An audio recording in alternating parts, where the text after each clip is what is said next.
우선 우리 학원은 오시면 핸드폰을 제출하셔야 됩니다. 핸드폰을 제출하셔야 되고 여기 본인 이름이 적혀있는 란이 있어요. 꼭 거기 안 넣으셔도 돼요. 그냥 넣으시면 되고 수업 끝날 때 핸드폰은 돌려드리도록 하겠습니다. 쉬는 시간에도 핸드폰 쓸 수 없어요. 그러니까 뭐 중간에 혹시 꼭 써야 되는 일이 있거나 뭔가 일이 있으면 선생님한테 얘기하시면 그분은 따로 쉬는 시간에 들이듣지 하도록 하겠습니다.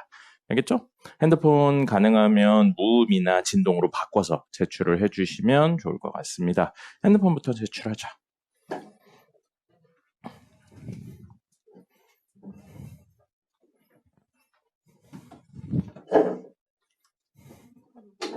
응? 네, 안 가져오셨으면 제출 안 하셔도 돼요. 핸드폰 오늘만 안 가져온 거예요? 원래 없어요? 원래 없어요? 오늘만 안 가져왔어요? 네, 다음부터는 안녕하세요. 핸드폰 제출하고 들어가 주세요. 편한 자리에 앉으시면 되고요.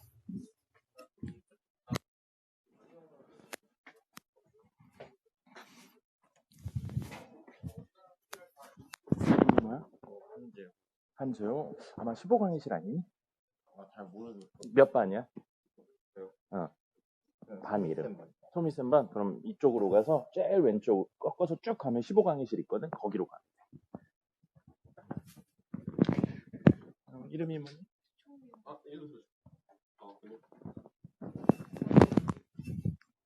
자, 우리 첫 시간이니까 이름을 좀 불러볼까요? 박채원. 채원이 왔고요. 그 다음에 신희재. 여재응. 그 다음에 주연우. 그 다음에 최현우. 다 오셨어요. 나왔고요.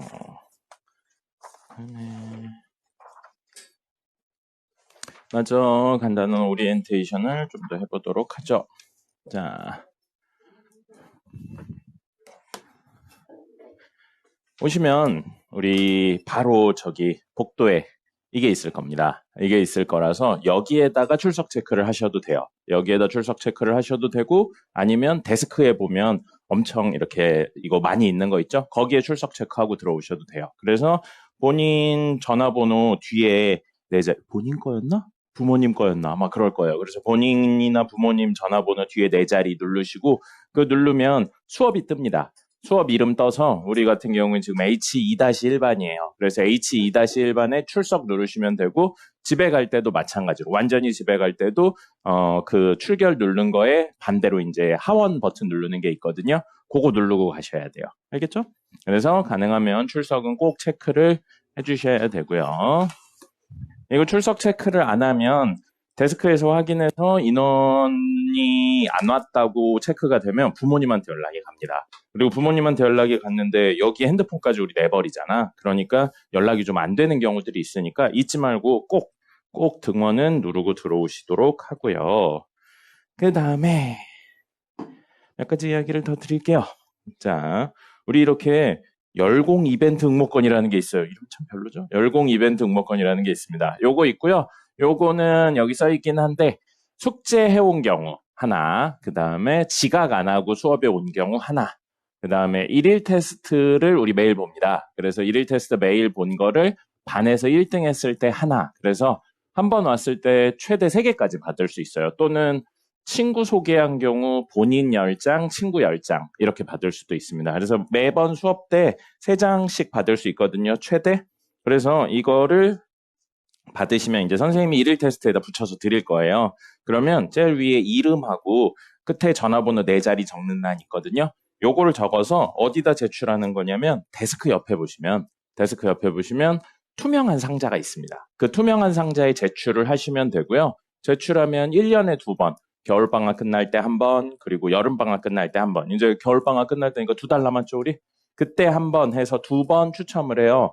그래서 추첨을 해서 1등은 아이패드 프로의 애플 펜슬, 2등은 아이팟 맥스, 3등은 아이팟 프로, 뭐 이렇게 해가지고 이런저런 선물들을 줍니다. 그래서 요거는 그때그때 잊어버리지 말고 이렇게 이름 써서 제출하시면 되고요. 1년에 2번 한다고 그랬잖아요. 이게 3월, 2월 말인가? 3월 1일인가? 그때 추첨할 거거든요. 그리고 그 전에 받았던 친구들, 전에 받았던 응모권들은 더 이상 못 써요. 그러니까 밀리지 않게 응모권은 그때그때 제출하시는 게 좋을 것 같습니다. 됐죠? 그 다음에 우리 지금 아직 방학을 안 한 친구들이 있어요. 물론 한 친구들도 있는데 방학을 안 한 친구들도 있습니다. 그래서 방학을 안 한 친구들이 있어서 당장은 우리 평일 자훈이라는 게 있습니다. 평일 자습 훈련이라고 되어 있고 줄여서 평일 자훈이라고 부르는 게 있어요. 우리 원래 방학 이제 시작한 1월 12일 월요일부터는 지금 시간 말고 다른 시간에 월요일부터 금요일까지 실시를 합니다. 혹시 우리 언제 하는지 알아요, 수업? 아침 9시 합니다. 9시부터 1시까지예요. 아침 9시부터 1시까지 하고요. 여러분들 그러면 1시에 끝나고 나면 1시부터 4시, 2시죠? 4시랜다. 수업 있고요. 이때 이제 점심 드시면 됩니다. 점심 드시고 휴식하신 다음에 우리 2시부터 5시 30분까지 자습 1교시. 네, 자훈 이거 하는 거예요. 그 다음에 10분 쉰 다음에 40분에서부터 얼마까지냐? 5시까지. 자습 2교시. 이렇게 진행이 될 겁니다. 그래서 이거를 들으시면 좋을 것 같아요. 강제는 아닌데 가능하면 들으세요. 여러분들 지금이야 사실 이제 오늘 오면 우리 다음에 언제 오냐면 월요일 날 올 겁니다. 월요일 날 올 거니까 2일 내지 3일 있다 오는 거니까 과제 내주는 걸 사실은 할 만해요. 할 만한데 이제 본격적으로 이렇게 들어가면 매일매일 과제가 나가요. 매일매일 과제가 나가는데 이걸 안 하면 사실은 집에 가서 해야지라고 하고 대부분 못 해왔었습니다. 그래서 다른 학원 수업이 있다거나 특별히 그런 게 아니라면 가능하면 이때 과제 하시면 되고요. 수학학원이라고 해서 이때 꼭 수학만 할 필요는 없습니다. 본인이 다 하면 다른 과목 하셔도 전혀 상관없어요. 전혀 상관없으니까 요거를 좀 하셨으면 좋겠고요. 요거는 우리 월요일부터 금요일이니까 5일 있죠? 5일 중에 최소 3일 이상을 신청하는 겁니다. 최소 3일 이상을 신청을 하는 거고 2일 하면 전체 인원이 좀 많으면 신청이 잘릴 수도 있고요. 전체 인원이 좀 없다 그러면 2일 할 수도 있는데 선생님 경험상 2일 하면 거의 안 됐던 걸로 기억합니다. 그래서 3일 이상이고 가능하면 5일 하세요. 5일 하시는 게 좋습니다. 이거 정말로 이거 신청 안 하는 친구들 같은 경우에 숙제 밀리는 경우가 굉장히 많아요. 그러니까 가능하면 다른 학원이 겹친다거나 그런 게 아니면 3일 이상 신청을 하면 되고요. 요거는 집에 가서 어머님들한테 이야기 드렸어요. 영상으로 어머님들한테 이야기 드렸으니까 집에 가서 어머님하고 한번 이야기를 해서 결국 과제를 하려면 시간이 들어요. 시간이 들고 그 시간이 들 때 학원에서 쓰냐 집에서 쓰냐의 차이인 것 뿐입니다. 그리고 집에서 하면 안 할 수밖에 없어요. 사람인데. 그러니까 가능하면 하셨으면 좋겠고요. 요거는 다음 주 한 수요일 정도쯤에 부모님한테 그 설문 문자가 갈 겁니다. 설문 문자가 갈 거니까 그때 최종적으로 결정을 해서 이야기를 해주시면 돼요. 수요일 날 갈지 뭐 아니면 화요일 날 갈지 모르겠네요. 어쨌든 다음 주 중에 갈 겁니다. 그러니까 집에 가서 어머님이랑 이야기를 좀 해보시면 좋겠고요. 그 다음에 우리 요거랑 별도로 수업하고 별도로 하나가 더 있어요. 뭐가 더 있냐면 주말에 하는 100분 누적 테스트라는 게 있습니다. 누적 테스트라는 게 있고 이 누적 테스트라는 건 우리 처음부터 그 주에 배운 데까지를 시험을 보는 겁니다. 1일 테스트는 바로 직전에 있었던 수업에 대한 내용만 시험을 봐요. 근데 누적 테스트는 처음부터 끝까지 배운 데까지 시험을 보는 거고 이건 30문제 봅니다. 30문제 보는 거고요. 여러분 아직 안 봤겠지만 고등학교 모의고사 스타일이라고 생각하시면 됩니다. 모의고사 스타일처럼 되어 있는 문제로 30문제 시험을 볼 거예요. 그래서 이 누적 테스트 보고 여기에 해당하는 오답에 대한 내용이나 그 외에 플러스로 자습을 해서 총 시간이 100분에 이것까지 하면은 총 4시간이 걸릴 겁니다. 4시간이 걸릴 거고요. 이거를 토요일 그리고 일요일 이렇게 해서 총 4타임이 있거든요. 이 4타임 중에 하나를 신청해서 오셔야 돼요. 역시 강제는 아닙니다. 강제는 아닌데, 요거 역시 선생님 경험상 놓고 보면 이거 안 하면 많이 까먹더라고요. 그래서 가능하면 뭐 다른 학원 시간들이 다 겹쳐서 도저히 시간이 안 나온다. 이런 거 아니면 가능하면 4개 시간 중에 하나는 나오셔서 시험을 봤으면 좋겠고요. 그 4개 시간은 토요일 날 저녁 6시에서부터 10시까지 하나 있고요. 그 다음에 일요일 날 아침 9시에서부터 1시까지. 그 다음에 1시에서 5시까지. 그 다음에 6시에서 10시까지 해서 총 4개가 있습니다. 이 4개 중에 하나 신청해서 오시면 돼요. 알겠나요? 그래서 이거에 대한 설문도 역시 다음 주 중에 아까 이야기한 평일 자운, 요거는 일요 자운이라고 부르기도 합니다. 일요 자운이라고 옛날엔 부르기도 했는데 인원이 많아져서 토요일 날도 하다 보니까 주말 자운이 돼버렸어요. 주말 자운이 됐는데 어쨌든 요것도 역시 평일 자운 조사할 때 같이 설문으로 나갈 겁니다. 그러니까 어차피 공부하러 왔잖아요. 공부하러 왔으니까 어떻게든 안 하려고 하지 말고, 선생님은 사실 학원에 다니는 가장 큰 목적은 나오는 게 목적이 아니고 나와서 본인의 실력이 향상되는 게 가장 큰 목적이라고 생각합니다. 그리고 학원이 이렇게 하는 거는 여러분들을 괴롭히려고 하는 게 아니에요. 이런 것들을 하면 실력 향상에 분명히 도움이 됩니다. 학원을 아예 안 나온다면 모르겠지만 나왔을 때 조금 더 하는 건 충분히 할 만하거든요. 그러니까 가능하면 안 한다고 하지 마시고 요 중에 하나는 선택을 해서 했으면 좋겠습니다. 그래서 우리 수업에 대해서는 부가적인 이야기는 간단하게 끝났고요. 선생님 이름도 이야기를 안 해줬네요.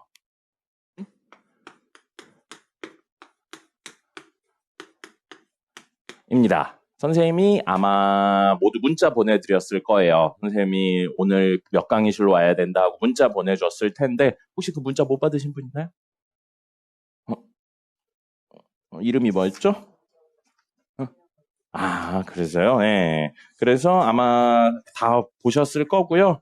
오늘 수업 끝나고 나면 선생님이 우리 단톡방을 하나 만들어서 초대할 겁니다. 그럼 그 단톡방에는 우리 수업 영상이 올라갈 거예요. 수업 영상도 올라가고 뭐 거의 그럴 일은 없긴 하지만 선생님이 공지사항으로 해야 될 이야기가 있다거나 그러면 올라갈 겁니다. 그러니까 그거 보시면 되겠고요. 그 다음에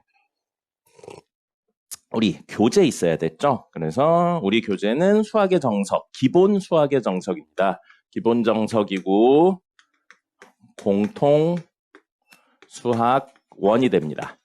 이거 분철해오라고 이야기를 했어요. 분철은 이제 정답지랑 문제지를 좀 따로따로 나눠서 가져와라 라고 했는데요. 분철 안 되신 분 혹시 있나요? 없으시죠? 교재 안 가져오신 분, 정석 안 가져오신 분 없죠? 그러면 우선 정답지 있죠? 정답지에다가 본인 이름 좀 적어주시겠어요? 본인 이름 적어주시고 이따가 제출을 하도록 할게요. 본인 이름 적어주시고 학원에 놓고 다니면서 채점할 때 쓰는 겁니다. 그래서 이따가 제출할게요. 이따가 제출할 거고 학원에 놓고 쓰다가 우리 이 과정이 2월 말에 끝나요. 끝나면 그때 돌려드리도록 하겠습니다. 그리고 다음 정석 교재도 그런 식으로 계속 분철해서 가지고 다니시면 되고요. 그 다음에 이름 쓰셨죠? 그 다음에 이게 우리 필기를 해야 되는 교재입니다. 개 두껍죠? 조금 더 많이 있어요. 많이 있는데 우선은 앞부분만 한 이틀치 정도만 해놨거든요. 다음 시간에 오면 뒷부분을 껴드리도록 하겠습니다. 그래서 요거 받으시고요. 자, 받으시고 펴보겠습니다. 한 장 넘겨보시겠어요? 한 장 넘겨보시면 날짜가 나와 있죠? 제일 위에 보시면 날짜 나와 있고, 제일 위가 아니군요. 오른쪽 밑에 보시면 day 1이라고 적혀 있습니다. 오른쪽 밑에 보시면 day 1이라고 적혀 있고, 이게 1일차에 해야 되는 거예요. 그래서 첫 번째에는 뭐가 있냐면요. 두 쪽짜리, 한 장짜리 필기할 수 있는 공간이 있습니다. 그래서 선생님 수업하는 내용들을 여기다 필기를 하시면 됩니다. 알겠죠? 그리고 다음 장 넘겨볼까요? 딱 한 장만 넘겨보세요. 자, 그러면 오른쪽에 today라고 적혀 있는 게 있죠. today라고 적혀 있고 1이라고 적혀 있네요. 첫 번째 날이라서. 그죠? 이거를 이따가 필기 다 끝나고 나서 문제를 풀 거예요. 6문제입니다. 6문제 풀면 되고요. 한 장 더 넘겨보시겠어요? 보통 6문제 내지 5문제로 이루어져 있습니다. 그래서 넘기시면 뭐가 있냐면 today라고 되어 있고 뭐라고 쓰여 있나요? OMR 있죠. today에 OMR이 있습니다. today에 OMR 있고요. today OMR하고 한 장 넘겨보시겠어요? 넘겨보시면 remind라는 게 있죠. remind에 OMR이 있습니다. remind OMR 이렇게 있어가지고요. 여러분들 뭐 하셔야 되냐면 today를 풀고 이거 OMR 제출할 거예요. 그러고 나면 선생님이 채점한 다음에 다음 시간에 돌려드리면 자, 한 장 더 넘겨보겠습니다. 한 장 더 넘기면 아이고 순서가 이렇게 돼 있네요. 이제 정석 문제 있는데 이거 조금 이따가 하고요. 한 장만 더 넘겨보시겠어요? 넘기시면 remind라는 게 있을 겁니다. 여기에 remind 1이라고 적혀 있는 게 있죠. 이거를 과제로 해오셔야 돼요. 이걸 과제로 해오시면 되고 선생님이 요거 OMR 받고 나서 다음에 이거를 읽 겁니다. 뒷장에 있죠. 다시 드리면 여기에 체크해서 제출을 하셔야 돼요. 이런 구조로 되어 있습니다. 이런 구조로 되어 있어서 자 다시 한번 설명드릴게요. 아 그리고 하나 더 있다. 아이 왜 이러니. 7번까지 있어요. 7번은 뭐 있냐면 오답 체크표라고까지 있습니다. 자 그럼 우리 수업의 흐름에 대해서 이야기를 드릴게요. 자 우리 1교시, 2교시, 3교시, 4교시로 이루어져 있습니다. 이거는 오늘부터 이렇게 하는데 1교시에는 원래 뭐 하냐면요. 과제풀이 해드려요. 과제 해온 거 칠판 이용해서 과제풀이 해드립니다. 50분 동안 해드리고요. 10분 쉰 다음에 이때 진도 나가요.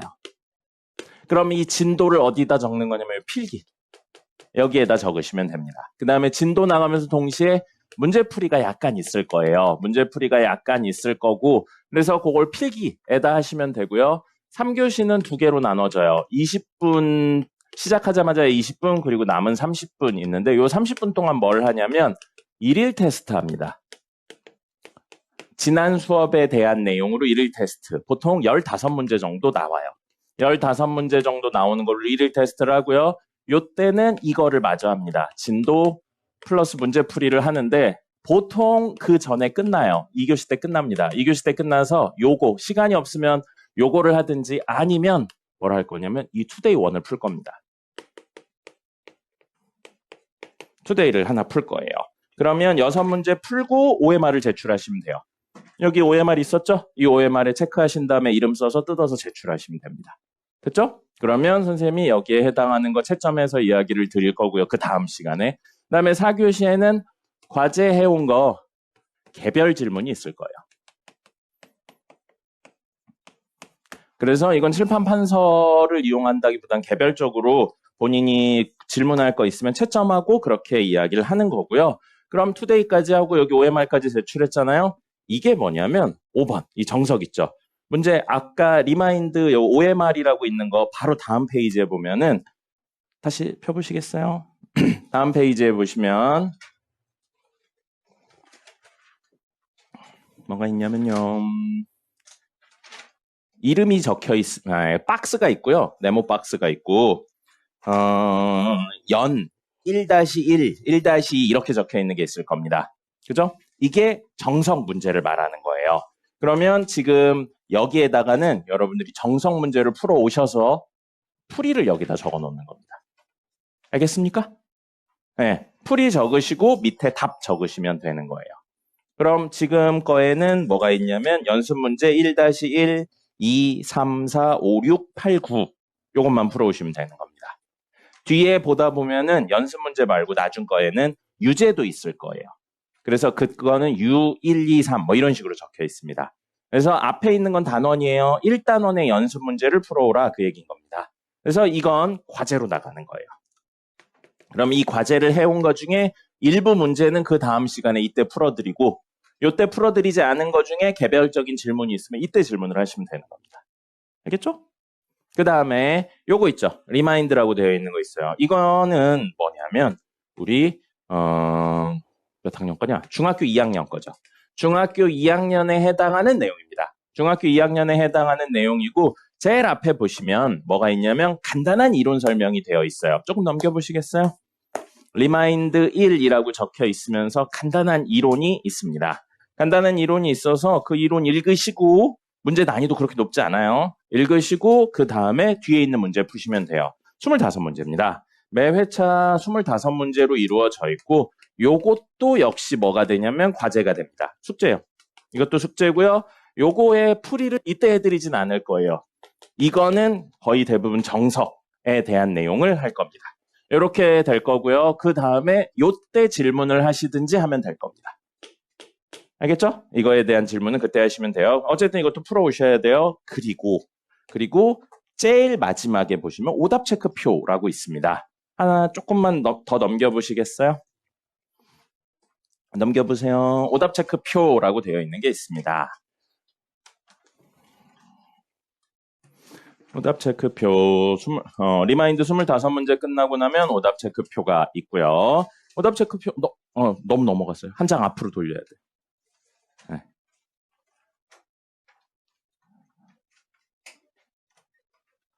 오답 체크표 있죠? 자, 오답 체크표 보시면 제일 왼쪽에 정석 있어요. 이게 첫 번째 날 하셨어야 되는 그 정석 문제들을 모아놓은 겁니다. 채점하신 다음에 제일 위에 보면 써 있어요. 맞으면 오른쪽 박스에 동그라미를 치는 겁니다. 그리고 틀리면 이렇게 짝대기 하나고요. 짝대기 친 다음에 틀린 거 고치면 짝대기 밑에 색칠하시면 되는 겁니다. 알겠죠? 그리고 아예 못 풀어왔다 그럼 X 치시면 되고 X 쳐서 몰라서 못 풀었던 시간이 없어서 못 풀었던 못 풀으면 X 치시고 이후에 풀면 색칠을 하시면 됩니다. 그럼 제일 왼쪽에 보시면 정석 있고요. 두 번째 가운데에 보시면 세 번째 칸에 있는 가운데에 보시면 뭐라고 써 있냐면 부교재 A라고 되어 있어요. 그죠? 그 부교재 A가 뭐냐면 지금 드리는 겁니다. 지금 드리는 거예요. 지금 드리는 게 부교재 A입니다. 그래서 여러분들은 부교재 A도 풀어오셔야 돼요. 부교재 A가 몇 번부터 몇 번까지 풀라고 되어 있나요? 그 오답 체크표에 보면 1번부터 13번까지 풀어라고 되어 있죠? 그러면 부교재는 부교재에 풀이 써서 1번부터 13번까지 푸시면 되는 겁니다. 그리고 제일 오른쪽에 보시면 뭐 있어요? 리라고 적혀 있는 거 있죠? RE 적혀 있는 거. 이게 리마인드 교재입니다. 그래서 리마인드 이거를 채점하시고 틀린 거 맞는 거 표시를 하시면 되는 거예요. 됐습니까? 그래서 기본적으로 채점은 본인이 할 겁니다. 근데 선생님이 일일 테스트 할 때 중간중간에 얼만큼 풀어왔나에 대한 확인은 할 거예요. 말은 이렇게 했는데 시간이 지나야지 어느 정도 익숙해질 겁니다. 그래서 하다가 중간중간에 안 되면 그때그때 이야기해 주시면 선생님이 알려드리도록 하고요. 혹시 잘 모르겠다 그러면 카톡으로 이야기를 하셔도 됩니다. 문제 풀다 잘 모르겠다. 근데 수업 시간에 질문하기 좀 애매하다. 본인 성격이 됐든 아니면 문제 난이도 때문이 됐든 애매하다. 그러면 선생님한테 카톡으로 개인적으로 이야기하세요. 그럼 보통 늦어도 한 2-3시간 이내엔 답장 드리니까 카톡으로 이야기하시고요. 여기까지가 이제 기본적인 수업의 흐름이라고 보시면 될 겁니다. 역시 한 2-3번 정도 수업하면 어떻게 흘러가는지 알 수 있을 거예요. 자, 그러면 선생님 수업에 대한 이야기를 좀 해드리죠.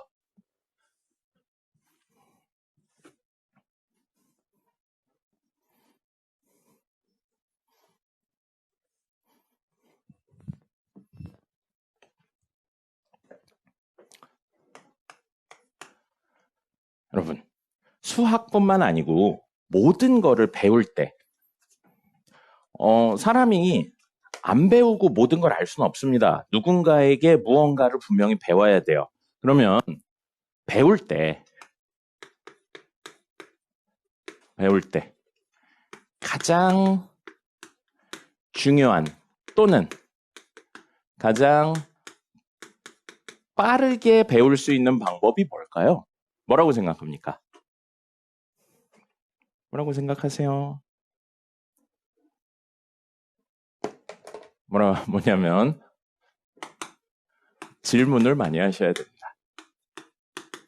이건 비단 수학뿐만 아니고 다른 모든 것들이 마찬가지예요. 본인이 해봤는데 잘 안 된다 싶은 거 있으면 질문을 하시는 거예요. 물론 본인이 고민을 하면서 성장하는 부분도 있습니다. 근데 우리가 지금 배우고 있는 건 뭐냐면 기초예요. 기초는 너무 깊게 생각할 필요까지는 없습니다. 너무 깊게 생각할 필요까지는 없고요. 받아들인다에 가깝습니다. 받아들이는데 어떻게 해야 될지 잘 모르는 게 있으면 질문을 하시는 거예요. 나중에 가장 어려운 형태가 되면 그때는 본인 스스로 고민하는 게 굉장히 중요하게 작동을 합니다. 근데 지금은 아주 기초적인 걸 배우고 있는 거예요. 그러니까 질문을 많이 하세요. 다른 학원은 모르겠어요. 다른 학원은 모르겠는데 선생님도 강의 경력이 꽤 깁니다. 한 20년 가까이 해왔어요. 질문한다고 혼내진 않습니다. 질문이 할 수 있죠. 그리고 학원은 모르니까 배우러 오는 겁니다. 알면, 다 알고 있으면 여러분들이 이 앞에 서서 가르치지 거기 앉아있진 않겠죠. 그죠? 그러니까 모르니까 배우러 오는 거고 배울 때 제일 중요한 게 질문하는 겁니다. 그래서 질문을 많이 하세요. 선생님한테 카톡으로 질문을 하셔도 되고요. 아니면 아까 전에 개인적인 질문하는 시간에 질문하셔도 되고 쉬는 시간 이런 때 질문하셔도 됩니다. 그러니까 혹은 일찍 와서 질문하셔도 되고요. 물론 미리 이야기하시고. 그래서 질문을 많이 하시면 제일 좋을 것 같습니다. 여러분들이 조금 더 스스로 고민하는 건 선생님하고 시간이 좀 더 지나고 나서 기초적인 게 쌓이고 나서 그 다음에 고민을 하고 공부를 하시면 좋을 것 같아요. 그래서 선생님이 가장 강조하는 건 질문해라입니다. 질문한다고 절대 혼내지 않아요.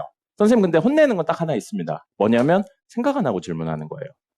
그건 안 됩니다. 이 문제 풀어주세요는 안 돼요. 이 문제를 푸는데 어디 부분이 안 돼요? 라고 생각을 해야지 과제 하나도 안 해오고서 선생님 그냥 다 모르니까 풀어주세요. 그럼 안 풀어줍니다. 선생님이 있을 때는 질문을 하는데 없을 때는 본인이 해온 부분을 보여줘야죠. 그리고 그건 문제 설명 같은 거 해보면 바로 티납니다. 간혹가다 학생들이 오해를 하더라고요. 하나도 안 해와놓고선 다 몰라서 못 해왔어요 라고 이야기를 하는데 그럼 결국엔 학원 다니는 의미가 없습니다. 학원은 과제 제출하러 다니는 게 아니에요. 학원의 가장 큰 의미는 뭐가 되냐면요.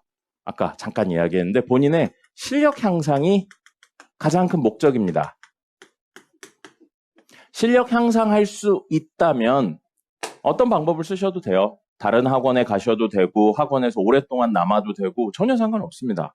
네, 근데 그거 없이 그냥 학원을 다니는 게 목적이라면 큰 의미가 없고 큰 실력 향상도 안 될 거예요. 그래서 요것과 요것이 선생님에게 가장 중요한 부분이라고 생각합니다. 알겠죠? 자, 그럼 궁금한 거 있습니까? 선생님한테? 학업적인 부분이 됐든 아니면 다른 부분이 됐든 뭐가 됐든 궁금한 게 있으면 질문을 해보죠. 잠깐만요. 질문해 보겠습니다. 선생님 질문 많이 해야 된다고 그랬죠? 무엇이 됐든 상관없어요. 질문하세요. 네, 뭐야. 실력이 같으면 들어올 수도 있는데 무조건이라고 보긴 어렵습니다. 자, 또 다른 거 질문하실 분 없나요? 선생님이 얘기했죠? 질문을 많이 하셔야 돼요. 무슨 질문이든 하셔야 됩니다. 그래서 선생님 잔소리 엄청 많이 해요. 네, 알겠죠? 자, 질문 많이 하셔야 돼요. 궁금한 거 없습니까? 선생님에 대해 궁금한 거라든지 혹은 학업에 대해 궁금한 거 혹은 학원에 대해 궁금한 거 뭐 없습니까? 질문을 많이 하셔야 된다니까요.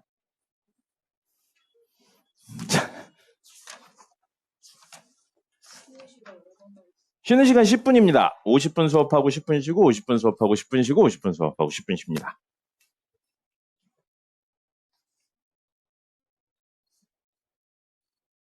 채원이 질문 없습니까? 그래요. 희재. 그 다음에 재응이. 질문 없습니까? 왜 질문들이 없어요? 연우. 질문 없습니까? 아무거나 하셔도 돼요. 없어요? 현우는요? 스터디 카페가 있습니다. 스터디 카페가 있어서 거기에서 10시 넘어서 과제 안 해올 경우에 혹은 본인이 공부하고 싶으면 남아서 하고 가셔도 됩니다.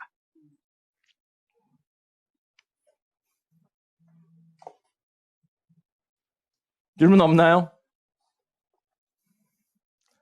여러분, 질문을 많이 하셔야 돼요. 그리고 대답 좀 많이 해주세요. 선생님이 수업하다 뭐 물어보는 게 있으면 알면 대답하시면 됩니다. 그리고 틀린 게 당연해요. 맞추는 게 대단한 거지 틀린 게 이상한 건 아닙니다. 여러분들 배우러 오는 입장이니까요. 그죠? 그리고 틀리면 창피하다고 생각하실 필요 없습니다. 틀린 대답을 하고 나면 틀렸구나에 대한 걸 기억하고 나서 나중에 맞출 수 있으니까요. 대답을 안 하면 결국엔 다 잊어버리게 되니까 꼭 대답을 해주시면 좋겠고요.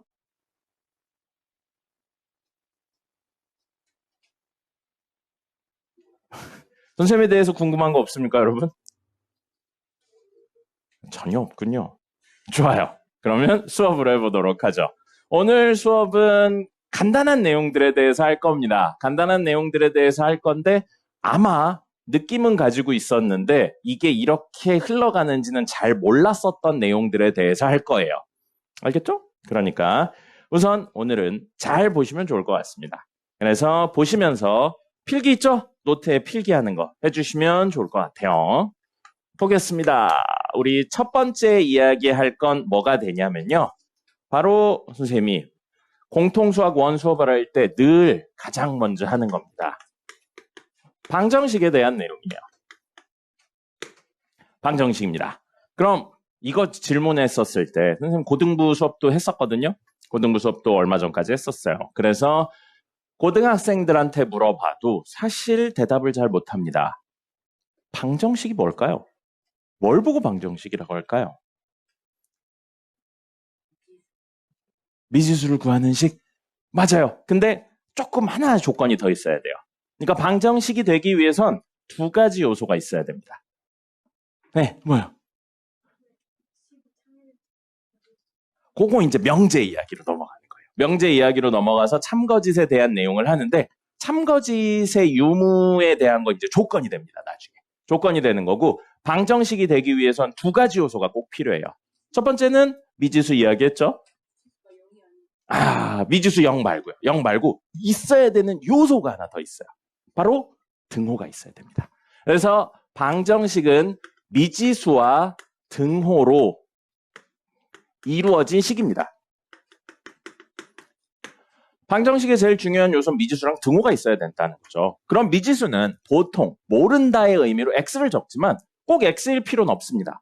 그죠? a여도 되고요, t여도 되고요, k여도 되고 상관없어요. 상관없는데 가장 많이 쓰는 게 뭐인 것 뿐이에요? x인 것 뿐입니다. 미지수는 우리가 설정하기 나름입니다. 됐습니까? 그래서 방정식은 미지수와 등호로 이루어진 식이고 그럼 방정식의 근 또는 해 또는 방정식을 푼다 라는 건 무엇을 말하는 거냐면요. 이 두 가지 요소로 설명할 수 있어요. 방정식의 근을 구하세요, 해를 구하세요, 방정식을 푼다 라는 건 미지수에 넣어서 무엇을? 등호를 만족시키는 값입니다.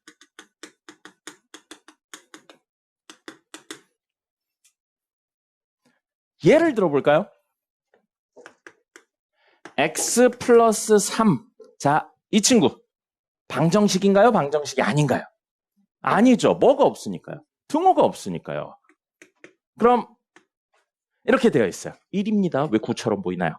x 플러스 3은 1. 이거 방정식인가요? 맞습니다. 미지수 있고 등호가 있으니까요. 그죠? 그럼 하나 더 해볼까요? 이거 방정식인가요? 맞죠? 미지수가 두 개긴 하지만 개수는 안 써놨잖아요. 상관없어요. 미지수가 어쨌든 있고 등호가 있으니까 방정식입니다. 됐습니까? 자, 그러면 우리 방정식의 근이 뭐라고 했죠? 미지수에 넣어서 등호를 만족시키는 값이에요. 그럼 여기에 1을 집어넣으면 등호를 만족하나요? 그럼 얘는 근이 아닌 거네요. 2를 집어넣으면요. 안 하죠. 그럼 마이너스 2를 집어넣으면요. 하죠. 그럼 얘가 근이에요. 근데 우리 매번 이렇게 대입해서 풀면 어렵죠. 그러니까 문제를 푸는 방법이요.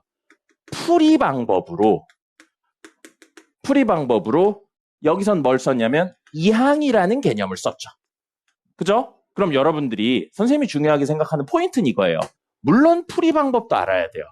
근데 무엇이 무엇인지 정의를 내릴 수 있어야 됩니다. 어떻게는 두 번째예요. 중학교 때까지는 어떻게가 첫 번째입니다.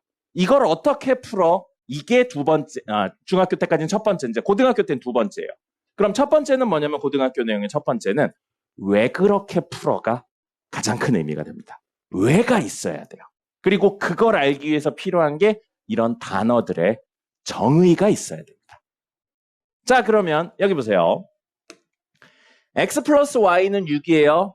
x에 2 넣고 y에 4 넣으면 주어진 식이, 방정식이 성립하나요?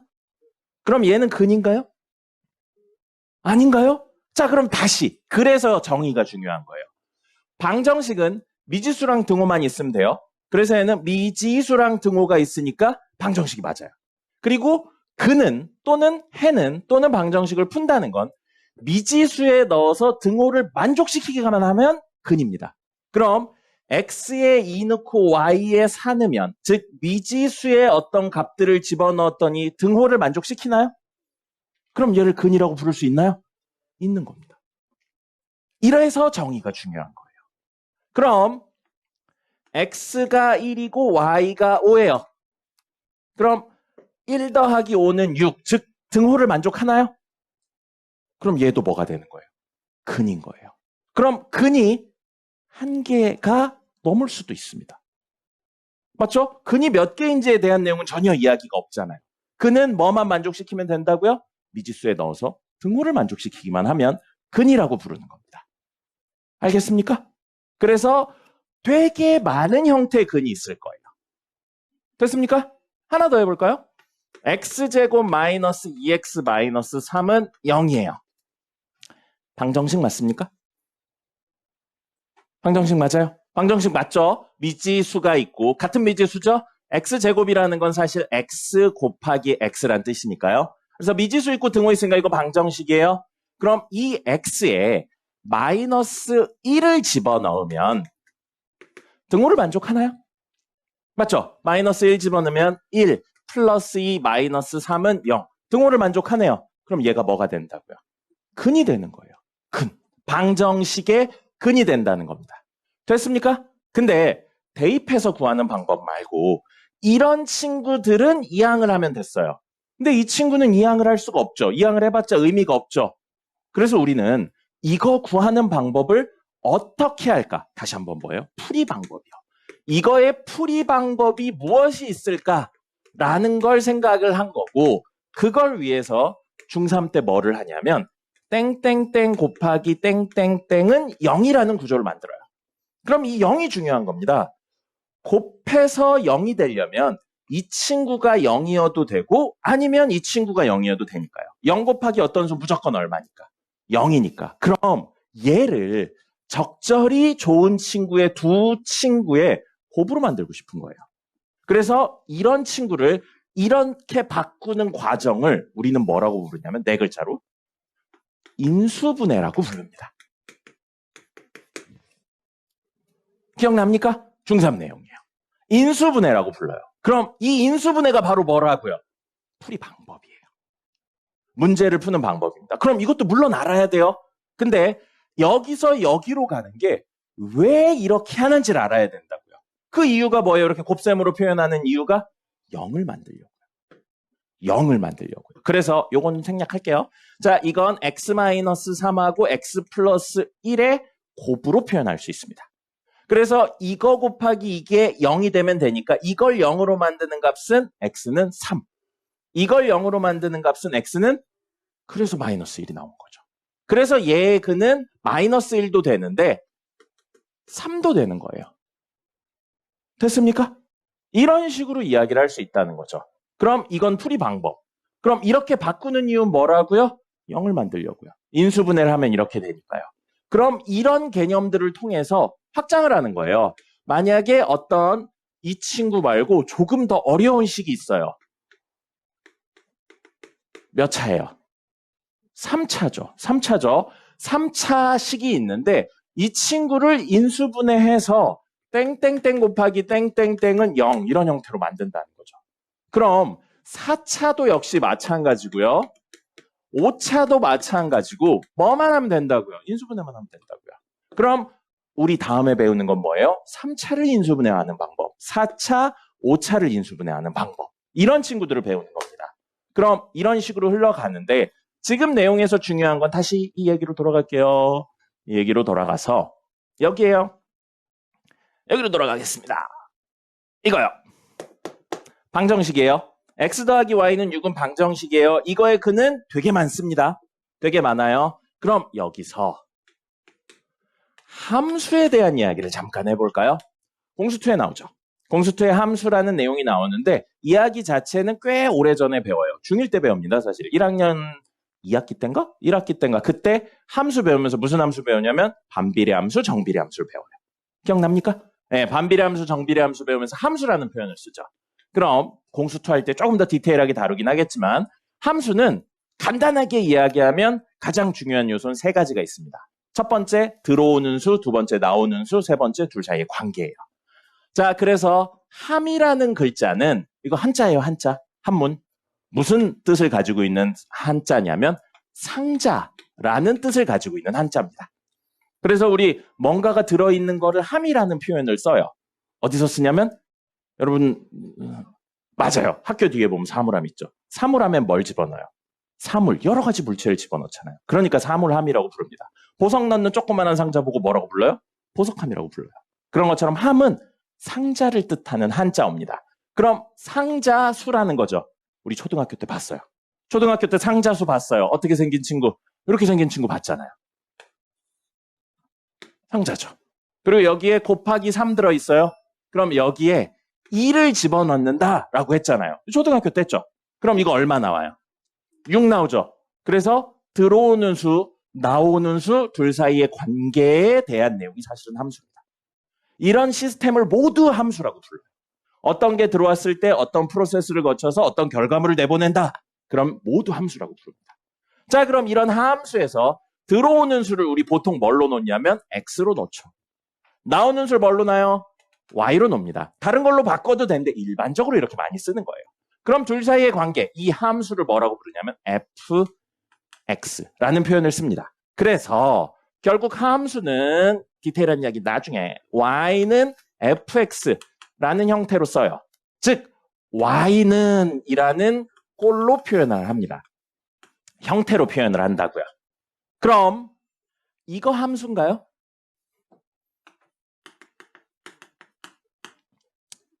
함수인가요? 맞죠?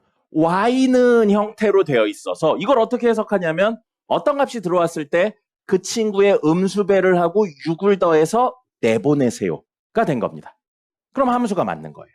됐습니까? 들어오는 값 x, 관계는 요거고 나오는 값은 y로 쓴 거예요. 됐죠? 자, 그러면 x 플러스 y는 6. 이거 방정식이죠?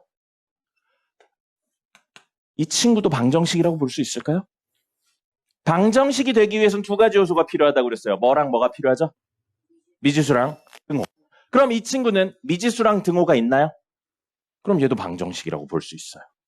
형태만 다를 뿐이지 방정식이라고 볼 수 있습니다. 첫 번째 이야기.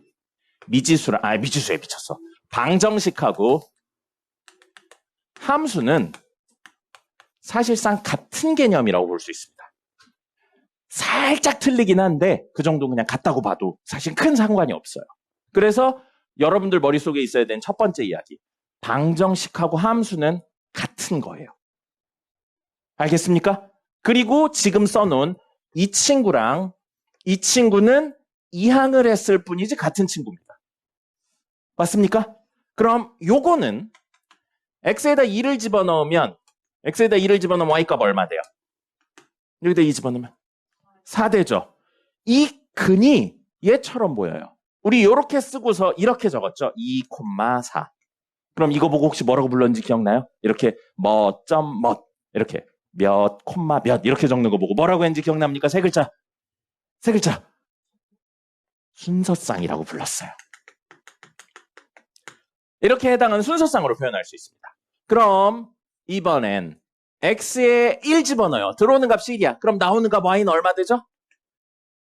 5가 되죠. 그럼 이건 1,5를 순서쌍으로 가진다고 볼 수 있습니다. 그럼 사실 이 함수의 순서쌍하고 근은 같은 이야기예요. 형태만 바뀌었을 뿐이지 같은 이야기입니다. 선생님은 지금 여러분 앞에서는 선생님이지만 친구들하고 만나면 친구죠. 본질은 똑같은데 어디에 있느냐에 따라 이름만 바뀌게 불리는 것 뿐이에요. 같은 겁니다. 여러분도 여기서는 학생이지만 집에 가면 뭐예요? 자식들이죠. 똑같은 겁니다. 본질은 똑같은데 어디에 있느냐, 어떤 상황이냐에 따라 다르게 불리는 것 뿐이에요. 알겠습니까? 그래서 방정식하고 함수는 똑같아요. 그 다음에 마지막 그래프입니다. 그래프. 여러분 그래프가 뭔가요? 그림이죠, 그림. 사실 간단하게 말하면 그림을 보고 그래프라고 합니다. 근데 그 그래프, 그림을 가로축, 세로축으로 나눠요. 여기 이제 중학교나 고등학교에서 안 배우긴 한데 나중 가면 배우거든요. 대학교 가면 직교좌표계라고 부릅니다. 이 친구들이 서로 수직을 이루고 있기 때문에 수직의 또 다른 표현이 직교라고 하거든요. 그래서 직교좌표계라고 불러요. 그래서 가로축이 x값을 의미하고 세로축이 y값을 의미합니다. 그럼 여기요. 2,4 이 순서쌍 있죠. 이 순서쌍을 여기 좌표 평면 위에 찍을 거예요. 그래프상에 찍을 겁니다. 그럼 x값 2고 y값이 4인 점은 여기예요. 그래서 이렇게 좌표 평면 위에 순서쌍을 표현을 했었죠. 여기까지 했었죠. 초등학교 때 했나 중학교 1학년 때 했나 그럴 겁니다. 그래 놓고 나서 1,5도 찍어볼까요? x값 1이고요. y값 5예요. 여기 쓸 거예요. 됐죠? 그럼 이 친구들은 이 함수의 순서쌍이면서 동시에 이 방정식의 근이 되는 겁니다. 맞습니까? 근데 이거 근 몇 개 있다고 그랬죠? 많아요. 엄청 많아요. 그럼 여기 순서쌍도 몇 개 되는 거예요? 엄청 많습니다. 그럼 여기에 찍히는 점도 사실은 몇 개 되는 거예요? 엄청 많은 거예요. 예를 들어 x의 2분의 1 집어넣죠? 그럼 이 식에 x의 2분의 1 집어넣으면 y값 얼마 나와요? 2분의? x의 2분의 1 집어넣으면 y값 얼마 나와요? 2분의? 대답해줘야 돼요. 자, x값 2분의 1 집어넣으면 y값 얼마 나와요? 2분의 11 나오죠? 그럼 2분의 1, 2분의 1, 11 여기쯤 있을 겁니다. 3분의 1 집어넣어도 얼마인지 나와요. 3분의 2 집어넣어도 얼마인지 나오고요. 조금 나중 내용이지만 루트를 집어넣어도 얼마인지 나옵니다. 여기 루트 2 집어넣어도 돼요. 루트 2 집어넣으면 6 마이너스 루트 2가 y값이 되는 겁니다. 그럼 그것도 여기 순서상에 찍혀요. 그럼 그 찍힌 애들을 일일이 찾아서 찍어봤더니 점이 너무 많은 거예요. 점이 너무 많아서 마치 뭐처럼 보이는 거예요? 점이 모여서 선처럼 보이는 겁니다. 그럼 여기 있는 친구들은 이 점들은 사실 이 방정식의 근이라고 볼 수 있는 거예요. 알겠습니까? 그럼 방정식의 근이 함수의 순서쌍이면서 동시에 그래프 위의 점이 된 겁니다. 그래서 그래프 위의 점, 함수의 순서쌍, 방정식의 근은 모두 같은 개념입니다. 그래서 결론적으로 방정식 함수와 공간이 없어요. 그래프, 그림이죠? 이 세 개가 사실은 같은 거예요. 뭐만 다르고요? 형태만 다르고요. 이걸 생각하는 게 첫 번째 이야기입니다. 그럼 여러분들 중학교 2학년 때까지 뭐 배워요? 방정식 중심으로 배우죠. 그럼 여러분들이 방정식을 배웠을 때 방정식이다로 끝나시면 안 된다고요. 사실은 뭐까지 연결을 하셔야 돼요? 함수에 대한 생각까지 연결을 하셔야 돼요. 그리고 함수에 대한 생각을 하시고 나서 뭐까지 가셔야 되는 거예요? 그래프 그려서 해석하는 것까지 가셔야 돼요. 중학교 3학년 내용으로 뭐 배워요? 2차 방정식 배우죠. 그럼 여러분들 당연히 다음에 나오는 게 뭐겠어요? 2차 함수가 나오는 겁니다. 그럼 2차 방정식하고 2차 함수는 숫자로 이렇게 미지수 중심으로 표현했냐, y는 꼴로 표현을 했냐의 차이인 것뿐이지 같은 거예요. 그럼 그 친구들을 가지고 그림까지 그려내면 그림에 대한 해석을 근에 대한 해석으로 동시에 가져가셔야 됩니다. 중등까지는 따로따로 가져가요. 중등까지는 함수는 함수, 그래프는 그래프, 그 다음에 방정식은 방정식 이렇게 따로 가져가는데 이 세 개가 합쳐집니다. 그래서 그림을 보고 식을 찾으셔야 되고요. 식을 보고 그림을 그리셔야 돼요. 뒤집어 말하면 그림을 못 그린다. 고등학교 내용은 할 수가 없습니다. 알겠습니까? 이제부턴 계산하는 건 당연히 할 수 있는 거고요. 그림 그리는 걸 하시는 게 메인 목표라고 생각하시면 돼요. 고등학교 내용의 80% 정도는 그림 그리는 겁니다.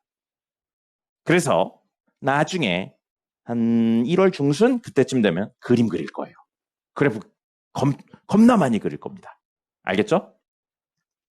10분 쉬었다가 이후 이야기를 해보죠. 쉬세요.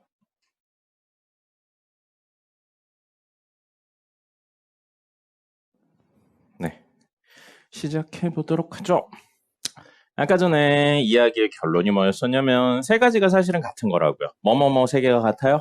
방정식, 함수, 그래프는 형태만 다르지 같은 겁니다. 같은 의미를 가지고 있는 친구였었어요. 그럼 여기에 하나 내용을 더 추가할게요. 바로 뭐냐면 연립방정식입니다. 자, 그럼 연립방정식은 방정식은 방정식인데 연립이래요. 이게 이제 우리 말하고 좀 관련이 있는데 식을 우리는 쓴다라는 표현을 안 하고 세운다는 표현을 쓰죠. 그래서 식을 세운다를 진짜로 이렇게 일으켜 세운다의 의미예요. 그렇기 때문에 연립이라는 건 연속으로 식을 세운 방정식을 연립방정식이라고 합니다. 그래서 연립방정식은 간단하게 2개 이상의 방정식이에요. 이걸 우리는 연립방정식이라고 합니다. 그럼 아까 전에 했던 x 더하기 y는 6 이걸 적고 x 마이너스 y는 6이라고 적었어요. 그럼 방정식 2개 연속으로 세웠죠? 연립방정식을 한 겁니다. 됐습니까? 자, 그럼 연립방정식의 근은 또는 해는 또는 연립방정식을 푼다는 여러분 다 알고 있어요. 연립방정식을 푸는 방법 뭐였나요? 2개 배웠죠? 연립방정식 푸는 방법 2가지 배웠어요. 우리 풀이 방법도 꼭 기억해야 돼요. 그래야 나중에 선생님이 이렇게 풀어 라고 했을 때 이게 뭔데요? 라고 대답을 안 하고 아 그렇구나 하고 풀 수 있으니까요. 연립방정식 푸는 방법 2가지. 첫 번째 가감법, 두 번째 대입법. 가감법은 적절히 이렇게 해가지고 미지수를 없애는 구조로 가는 거고 대입법은 요 값을 집어넣어서 문제를 푸는 거죠. 어쨌든 그건 풀이 방법이에요. 그래서 그런 풀이 방법들이 있는데 선생님이 지금 하고 있는 건 그거죠. 근, 해, 푼다가 무슨 뜻일까?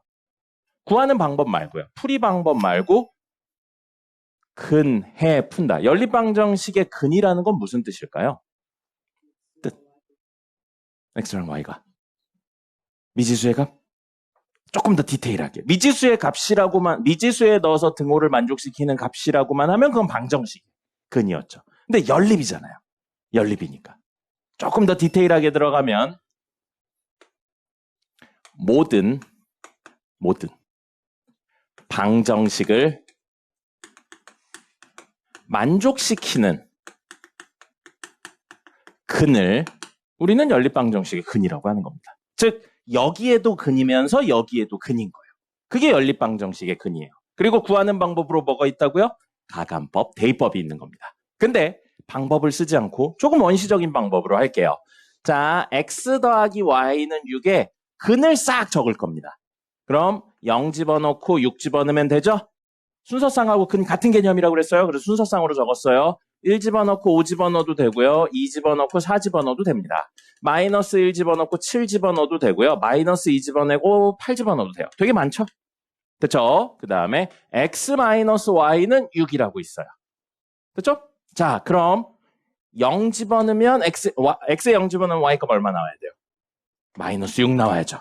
그죠? 그 다음에 1 집어넣으면요. 마이너스 5 나와야죠. 그 다음에 2 집어넣으면요. 마이너스 4 나와야죠. 마이너스 1 집어넣으면요. 5요? 마이너스 7을 넣어야죠. 그다음에 마이너스 2 집어넣으면요. 이런 식으로 하고요. 그럼 여기에 해당하는 근이면서 여기에 해당하는 즉 공통인 모든 방정식을 만족시키는 근을 찾으려고 하는데 안 나오죠. 그럼 얼마랑 얼마 넣으면 될까요? 3 집어넣고 3 집어넣으면 안 되네요. 야 6까지 집어넣어야 돼? 6 집어넣고 0 집어넣으면 성립하죠? 근데 여기에도 6을 집어넣고 x에 6, y에 0 집어넣으면 성립하죠. 그럼 이게 뭐예요? 여기에도 만족하는 근이 6,0이면서 여기에도 만족하는 근이 6,0이라는 거죠. 그럼 얘 방정식, 연립방정식의 근은 6,0이 근이라고. 됐습니까? 그럼 우리 방정식을 순서상 형태로 표현했어요. 함수에 관련된 순서상. 방정식 함수, 마지막 뭐 하나가 같다고 그랬죠? 아까 했잖아요. 방정식 함수 뭐? 그래프 3개 같다고요. 그럼 그래프 버전으로 바꿔볼게요. 그래프 버전으로 바꿔보겠습니다. 그럼 이 친구부터 정리해 볼까요? 요거 y는 마이너스 x 플러스 6 해가지고 순서상 찍는 거예요. 그럼 어디 찍혀요? 0,6 그 다음에 1, 얼마, 2, 얼마, 3, 얼마 해가지고 요렇게 그림이 찍힙니다. 됐죠? 요게 바로 뭐예요? 누구의 근이에요? x 플러스 y는 6의 근입니다. 그 근이 무수히 많아서 점들이 모여서 마치 뭐처럼 보이는 거예요? 선처럼 보이는 거죠. 그럼 두 번째로 누구?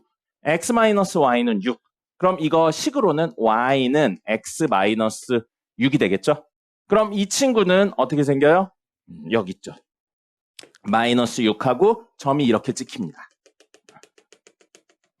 왜 그래프 이렇게 점 찍히는지는 생략할게요. 지금은 그게 중요한 게 아니니까. 그래서 그림을 그려보면 이렇게 생기죠. 이게 누구예요? y는 말고 저걸로 적죠. x-y는 6의 근입니다. 근데 우리 아까 뭐라고 그랬어요? 방정식의 근이라는 건 이거를 만족시키면서 이거를 만족시키는 거라고 그랬죠. 그럼 그림으로 바꿔서 이야기를 하면 여기 위에 점이면서 여기 위에 점인 걸 찾으라는 겁니다. 맞습니까? 그럼 여기 위에 있으면서 여기 위에 있는 거라는 건 다시 말하면 누구를 말하는 거예요? 얘를 말하는 거죠. 그럼 우리 선과 선이 만나서 생기는 점을 두 글자로 뭐라고 부르나요? 선과 선이 만나서 생기는 점. 교점이라고 합니다. 만나서 생기는 점을 한자로 쓴 거예요. 교점. 그럼 이 교점이 사실은 연립방정식의 무엇이 되는 거예요? 근이 되는 겁니다. 그래서 가장 중요한 이야기, 연립방정식의 근은 사실 교점을 말하는 겁니다. 됐습니까? 그럼 오늘 이야기의 대부분은 끝났어요. 요거는 이제 고등학교 내용이 아닌 내용인데 사실 어렵진 않아요. 어렵진 않은데 한 번씩 안 짚고 넘어가가지고 뒤에 가서 이야기를 할 때 많이 헷갈려 하더라고요. 그래서 이야기를 드린 거고요. 자, 요 이야기의 핵심은 요겁니다. 방정식, 함수, 그래프는 사실은 같은 겁니다. 이게 첫 번째고요. 그 다음에 연립 방정식의 근은 그래프의 교점과 같다는 개념입니다. 알겠죠? 그럼 만약에 교점이 2개예요. 그럼 연립방정식의 근이 몇 개란 겁니까? 2개란 이야기예요. 교점이 없어요. 그럼 연립방정식의 근이 몇 개란 거예요? 없다는 겁니다. 그렇게 해석을 하셔야 돼요. 이게 가장 중요한 이야기고 이제 끝났어요, 사실은. 뭐가 끝났냐면 기본적인 내용은 끝났어요. 뭐를 계속 할 거냐면 이 방정식이 2차, 3차, 4차 또는 나중에 대수나 미적분을 넘어가면 5차, 6차 아니면 지수함수, 로그함수로 바뀌는 것뿐입니다. 그러니까 형태만 어려워지지 이거의 개념은 계속 똑같아요. 그래서 식을 보고 그림을 찾든지 그림을 보고 식을 찾든지를 하는 건 계속 똑같은 겁니다. 알겠습니까? 됐죠? 자, 그래서 여기까지가 기본적인 내용이었고요. 오늘 해당하는 내용을 해보도록 하죠. 짧게 끝날 겁니다.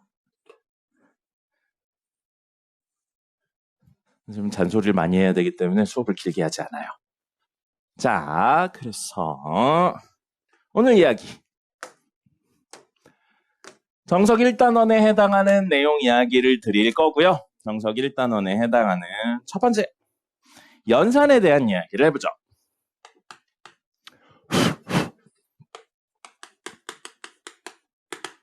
연산입니다.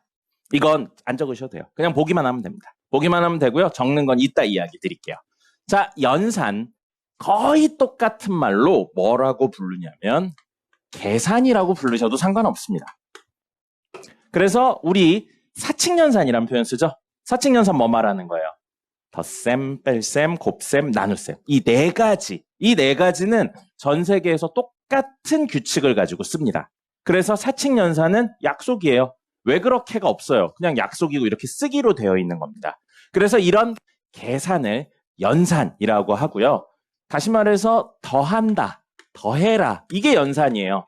그럼 이거를 기호로 표현한 거 있죠? 이렇게 쓰죠. 이거는 연산자라고 부릅니다. 모르셔도 돼요. 그냥 그런 게 있구나 정도만 아시면 됩니다. 그러고 이제 2 더하기 3 이렇게 돼 있죠. 2 더하기 3 돼 있으면 이게 뭐라고요? 더하기 연산이에요. 더하기 연산자입니다. 그럼 여기 있는 친구들 있죠? 이 친구들을 뭐라고 부르냐면 피연산자라고 불러요. 연산을 당하는 친구다. 이래서 피연산자라고 하는데 모르셔도 돼요. 그냥 모르셔도 돼요. 이걸 직접 물어보는 문제는 없어요. 그럼 어디서부터 기억을 하셔야 되냐면 여기서부터 기억을 하셔야 됩니다. 여기서부터 필기하시면 돼요. 연산의 법칙이요. 연산의 법칙이고 덧셈, 뺄셈, 곱셈, 나눗셈 우리 약속된 친구들 가지고 먼저 이야기를 해볼게요. 자, A 더하기 B. 자, 덧셈이란 연산에 대해서 이야기를 하고 있죠? 그럼 이 연산자 두 개의 위치를 바꿔볼게요. 피연산자 두 개의 위치를 바꿔보겠습니다. 그럼 B 더하기 A라고 써요. 자, 우리 초등학교 때 직관적으로 배웠어요. A 더하기 B랑 B 더하기 A는 같은 결과를 가지나요? 다른 결과를 가지나요? 같은 결과를 가지죠. 그래서 이 둘이 같아요. 근데 A 마이너스 B랑 둘 피연산자의 위치를 바꿔요. B 마이너스 A는 역시 초등학교 때 직관적으로 이야기했죠. 같은 결과를 가지나요? 다른 결과를 가지나요? 다른 결과를 가지죠. 자, 그럼 이거예요. 첫 번째. 연산 또는 연산자를 중심으로 피연산자 앞뒤에 있는 친구들을 뒤집어요. 뭘 했냐면 교환을 했다고 생각하는 겁니다. 교환을 했을 때 같은 결과가 나올 때도 있고 다른 결과가 나올 때도 있어요. 그럼 이렇게 같은 결과가 나오면 정확하게 이렇게 표현하는 거예요. 덧셈 연산은 교환 법칙이 성립한다 라는 표현을 쓰는 겁니다. 근데 우린 그냥 이걸 다 빼고 뭐라고만 이야기해요. 교환 법칙이 성립한다 라고 이야기를 하는데 사실 디테일한 설명은 어떤 연산이 교환 법칙이 성립하는지까지 이야기를 해야 됩니다. 그럼 여기요. 뺄셈 연산은 바꿨더니 돼요 안 돼요? 같아요 달라요? 다르죠. 그럼 이건 뭐라고 이야기하는 거예요? 교환 법칙이 성립하지 않는다. 이렇게 이야기를 합니다. 자, 그러면 이건 적지 말고 보기만 하세요. 공수2에 있는 내용이에요. 여기 계신 분들 중에 공수2를 잠깐 하고 오신 분들이 조금 있어서 그때 가면 좀 디테일하게 이야기하겠는데 똑같은 이야기를 해볼게요. F 합성 G라는 이야기가 있어요. 이거 보신 분도 있고 못 보신 분도 있을 거예요. 이거 G는 합성인데 정확하게 말하면 합성 연산입니다. 근데 연산은 빼고 그냥 합성이라고만 이야기를 했던 거예요. 그럼 이런 연산이 나오면 가장 먼저 확인하셔야 되는 게 F 합성지랑 이 피연산자의 위치를 바꿔서 G 합성 F가 같은지에 대한 확인을 하셔야 됩니다. 그리고 결론부터 이야기 드리면 둘은 달라요. 그렇기 때문에 어떤 연산이 나오면 새로운 연산이 나오면 우리가 꼭 확인해야 되는 건 교환 법칙이 성립하나 확인을 하는 겁니다. 알겠습니까? 자, 그럼 남은 사칙연산에 대한 이야기를 마저 해볼까요? A 곱하기 B랑 B 곱하기 A는 같나요? 같죠? 그럼 여긴 적지 않을게요. 그럼 정확히 뭐라고 적어야 돼요? 곱셈 연산은 교환 법칙이 성립한다라고 이야기를 하는 겁니다. 알겠습니까? 교환 법칙은 연산을 중심으로 앞뒤의 걸 바꿨을 때 결과물이 같은지 확인하는 거예요. 그럼 마지막 해야 되는 건 뭐겠어요? 나누기겠죠. A 나누기 B랑 B 나누기 A는 같나요? 다른가요? A 나누기 B랑 B 나누기 A는 같아요? 달라요? 다르죠. 그럼 뭐라고 이야기하는 거예요? 나눗셈은 무슨 법칙이 성립하지 않는다? 교환 법칙이 성립하지 않는다 라고 이야기하는 거예요. 그럼 덧셈, 뺄셈, 곱셈, 나눗셈은 전 세계 사람들이 똑같이 쓰는 거예요. 그러니까 기억을 하는 겁니다. 근데 우리끼리 약속을 할 거예요. 우리끼리. 새로운 연산을 만들 겁니다. 새로운 연산을 만들 거예요. 그래서 여긴 보세요. 보고 적읍시다. A하고 우리끼리 약속을 했어요. 이렇게 생긴 연산을 만들었어요. 우리의 약속이에요. A 연산 B라고 읽습니다. 덧셈, 뺄셈, 곱셈, 나눗셈이 아니니까 연산 B 이런 식으로 읽어요. 그럼 이게 뭔지에 대한 설명이 있어야 될 거 아닙니까? 모르는 거죠. 우리끼리의 약속이죠. 다른 사람들도 알아야 되니까 이걸 어떻게 쓸까 해서 모든 사람들이 알고 있는 사칙연산으로 한번 설명을 해보려고요. 그랬더니 이거라고 약속을 할게요. 앞에 있는 친구와 뒤에 있는 친구를 곱한 다음에 더하기 3을 할 거예요. 이유는 없어요. 그냥 이렇게 쓰기로 약속이 되어 있는 겁니다. 우리끼리만요. 알겠죠? 이제 우리끼리가 나중되면 뭐가 되는 거예요? 이 문제에서만요. 알겠습니까? 자, 그럼 연산이 새로 나왔죠? 우리 해봐야 되는 거 뭐라고요? 무슨 법칙이 성립하나 확인하는 거예요. 교환 법칙이 성립하나 확인하는 겁니다. 그럼 B 연산 A라고 해요. 그럼 얘는 A 자리에 B를 넣고 B 자리에 A 넣는 거죠. 요 A 자리에 B를 넣고 B 자리에 A를 넣는 겁니다. 알겠습니까? 그래서 연산은 앞에 뭐가 있고 뒤에 뭐가 있는지가 사실 되게 중요한 거예요. 마음대로 바꿔도 되는 친구가 있고 안 되는 친구들이 있는 거거든요. 그래서 앞뒤의 위치가 중요합니다. 자, 그럼 이건 A 자리에 B를 넣고 B 자리에 A를 넣어서 A 자리에 B, B 자리에 A 넣으면 B 곱하기 A 더하기 3이에요. 물어보죠. A 곱하기 B 더하기 3하고 B 곱하기 A 더하기 3은 같나요? 다른가요? 같죠? 그럼 이 연산은 무엇이 성립한다? 교환 법칙이 성립한다고 이야기를 하는 겁니다. 교환 법칙은 뭐를 중심으로 연산 또는 연산 또는 연산자를 중심으로 앞뒤를 뒤집었을 때 같은지 다른지를 확인하는 겁니다. 사칙연산은 기본이니까 기억하는데 그 외에 연산이 나오면 해보셔야 알아요. 알겠죠? 똑같은 건데 만약에 2A-B다 라고 하면 이게 2A-B다. 앞에 거의 2배하고 뒤에 걸 뺀다면 이건 뭐가 되는 거예요? 2B-A가 되는 거죠. 그럼 얘랑 얘는 같아요, 달라요? 다르죠. 교환 법칙이 성립하지 않는 겁니다. 만약에 이렇다면. 알겠습니까? 그러니까 그건 확인해 봐야지만 알 수 있는 이야기예요. 자, 그래서 연산 법칙 중에 첫 번째 무엇에 대해서 했어요? 교환 법칙에 대해서 했습니다.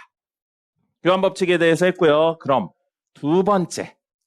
여기서부터 헷갈려 하더라고요. 교환 법칙까지는 잘 하는데 진짜 별거 아닌데 어려워해요. 연산 법칙 두 번째로 뭐가 있냐면 결합 법칙이 있습니다. 결합 법칙이 있고요. 세 번째 것까지 같이 할게요. 분배 법칙이 있어요.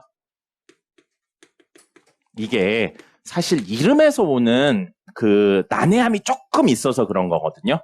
자, 결합은 무슨 뜻인가요, 여러분? 그냥 의미로 우리 일상에서 결합이라는 표현을 쓰면 무슨 뜻으로 보통 쓰나요? 묶는다의 의미로 쓰죠. 그죠? 그럼 분배는 일반적으로 무슨 의미로 쓰나요? 나눈다의 의미로 씁니다. 그래서 조금 잘못된 접근이에요. 결합은 묶는다, 분배는 나눈다. 이렇게 생각하시면 안 돼요. 그래서 사실은 좀 헷갈리는 겁니다. 결합은 어떤 걸 판단을 하셔야 되냐면 연산이 한 종류예요. 근데 분배는 연산이 두 종류입니다. 이걸로 구분을 하시는 거예요. 그게 조금 더 직관성이 높습니다. 자, 그래서 결합 법칙은 뭐냐면 연산 하나라고요.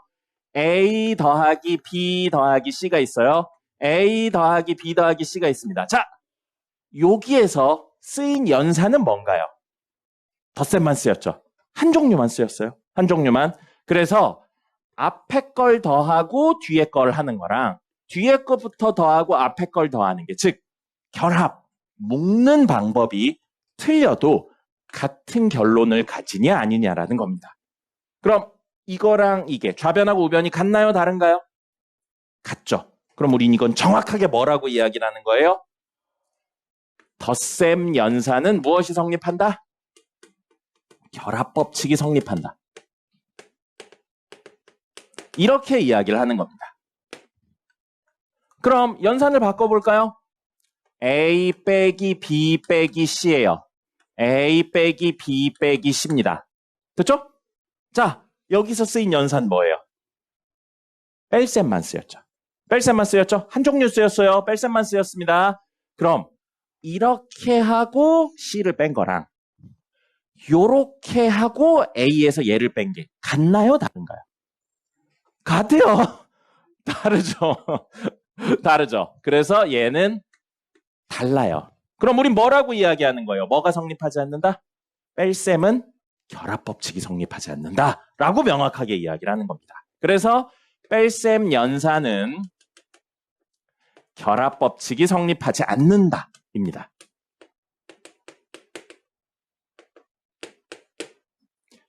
결합의 순서를 바꾼다라는 표현을 쓰거든요. 근데 그럼 좀 헷갈려요. 이것 때문에 좀 헷갈립니다. 그래서 연산이 한 종류냐 두 종류냐로 생각하시면 좋을 것 같아요. 자, 그럼 분배 법칙은요. 원래 의미 나눈다인데 연산의 종류로 이야기하면 보세요. A 곱하기 괄호치고 B 더하기 C예요. 자, 여기서 연산 몇 개 쓰였나요? 2개 쓰였죠. 곱셈하고 덧셈 쓰였죠? 이렇게 다른 연산이 있어야 돼요. 다른 연산이 있을 때 연산을 같이 가지고 있는 상태에서 피연산자와 연산을 같이 가지고 있는 상태에서 나눠줄 수 있느냐예요. 그럼 이렇게 나눈다면 연산하고 같이 가요. 피연산자랑. 그럼 A 곱하기 B 오고요. 같이 가요. A 곱하기 C 한 다음에 요 둘 사이에 있던 걸 여기 적어준다는 거죠. 그럼 이렇게 했을 때 둘이 같다는 겁니다. 그죠? 이게 바로 뭐예요? 분배 법칙이에요. 그럼 분배는 무슨 뜻이라고 그랬어요? 의미, 그냥 평소의 의미는 나눈다의 의미죠. 여러분 제일 많이 착각하는 게 뭐냐면 여기서 여기로 가는 건 나눠준다고 생각하거든요. 근데 여기서 여기로 가면 어떻게 하는 것처럼 보여요. 어떤 공통인 피연산자와 연산으로 묶는 것처럼 보이죠. 묶으니까 분배 법칙이라고 합니다. 아니에요. 여기서 여기로 가는 것, 묶으니까 결합 법칙이라고요. 아니에요. 여기서 여기로 가는 것도 분배고요. 여기서 여기로 가는 것도 분배입니다. 묶는다고 해서 결합 법칙이 아니에요. 알겠습니까? 연산자가 몇 개 있냐, 연산이 몇 종류냐에 따라 이야기가 달라요. 됐죠? 그럼 이것도 마찬가지예요. A 나누기 B 빼기 C 이렇게 되어 있어요. 그럼 이것도 연산하고 피연산자를 묶어서 이렇게 가져간다고요. 그럼 얘는 A 나누기 B 그 다음에 A 나누기 C 한 다음에 둘 사이에 요거 빼기로 묶어주면 되겠죠. 그래서 같죠. 이게 바로 뭐라고요? 분배 법칙입니다. 근데 얘에서 얘로 가도 분배인데 얘에서 얘로 가도 분배라고요. 묶는다 나눈다의 개념이 아니에요. 연산이 몇 개 있냐로 구분을 하시는 겁니다. 나중 되면 이 연산 뭘로 변한다고요? 합성연산 같은 걸로 변하거나 아니면 이 친구처럼 우리가 설정한 친구들로 변하는 겁니다. 알겠죠? 물론 학교 시험이나 이런 데는 한 문제 정도가 나오거나 안 나와요. 안 나오는데 이건 수학, 계산의 기본적인 접근입니다. 그러니까 꼭 알고 계셔야 됩니다. 됐죠? 적으시고요. 자,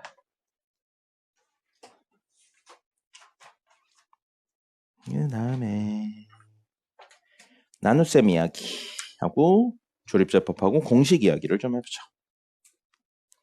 밖에서 뭐 태우나? 무슨 탄내가 나니?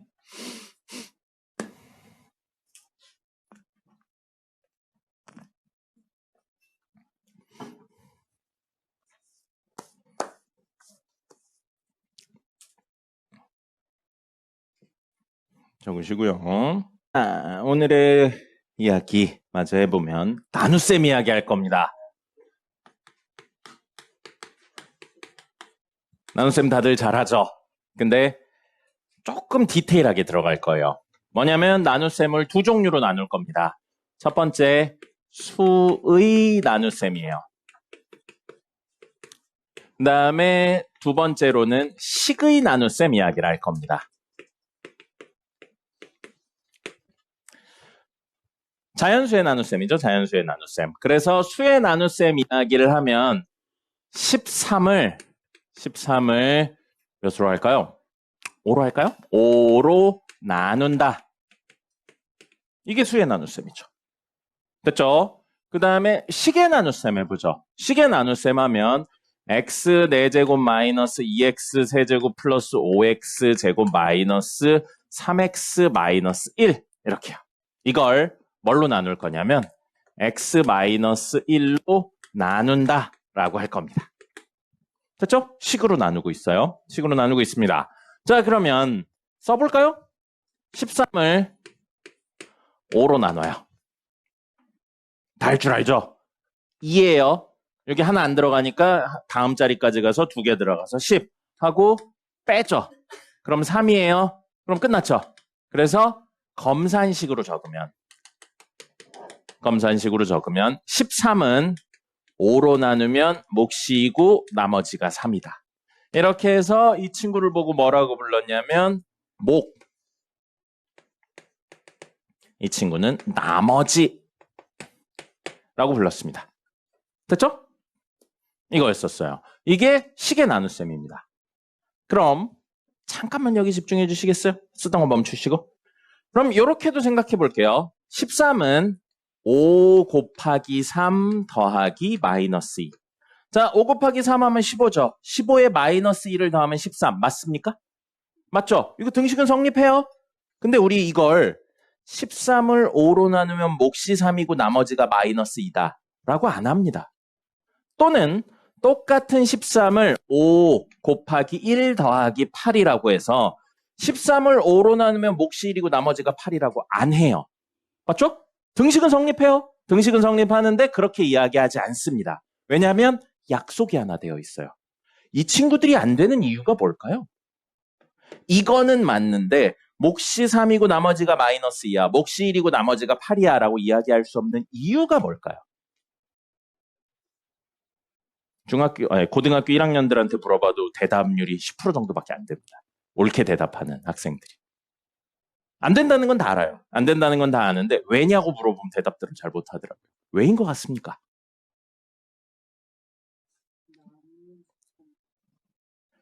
약속이 되어 있어요. 자연수잖아요. 맞아요. 그 약속이 되어 있습니다. 무슨 약속이 되어 있냐면 나머지는 누구보다는 커야 되냐면 0보단 커야 됩니다. 미안해요. 0보다 크거나 같아야 돼요.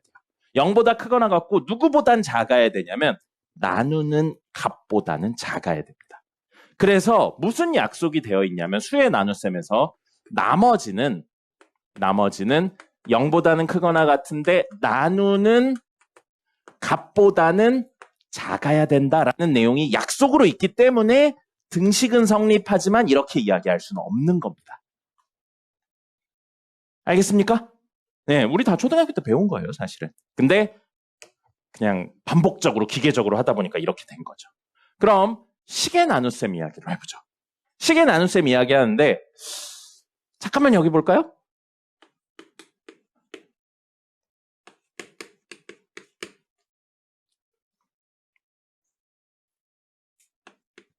이 둘 중에 누가 클까요? 모르죠. 몰라요. 들어오는 x값이 얼마냐에 따라 이게 클 수도 있는데 이게 클 수도 있습니다. 알겠습니까? 네. 그래서 이 친구들은 x값이 뭐냐에 따라서 크기가 계속 바뀌어요. 그럼 크다 작다에 대한 이야기를 할 수가 없죠. 지금 우리 누구 값이 크다 작다 이야기하고 있는데 그게 불가능해요. 그래서 우리는 어떤 이야기를 할 거냐면 이 친구랑 이 친구 중에 차수가 큰 친구는 누굽니까? 아래죠. 이건 명확하죠. 미지수 값은 상관없죠.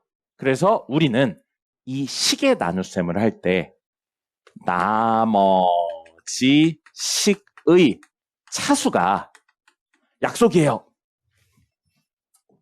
나머지 식의 차수가 나누는 식의 차수보다 작게 만드는 게 목표가 됩니다. 크기 비교는 할 수 없기 때문에 차수에 대한 비교를 하는 거예요. 이게 기본적인 약속입니다. 이 상태에서 직접 할 거예요. 똑같이 할 겁니다. 자, 적어볼게요. x 4제곱 마이너스 2x 세제곱 플러스 5x 제곱 마이너스 3x 마이너스 1을 뭘로 나눌 거냐면 x 마이너스 1로 나눕니다. 자, 우리 이거 할 때 1 안에 5가 안 들어가니까 다음까지 가가지고 들어가게 하고 막 이랬잖아요. 그걸 똑같이 할 거예요. 그 대신 뭘로? 차수로 할 거예요. 그래서 없애서 차수를 낮추는 게 목표입니다. 빼서 차수를 낮추는 게 목표인 거예요. 그럼 이 친구 몇 차예요?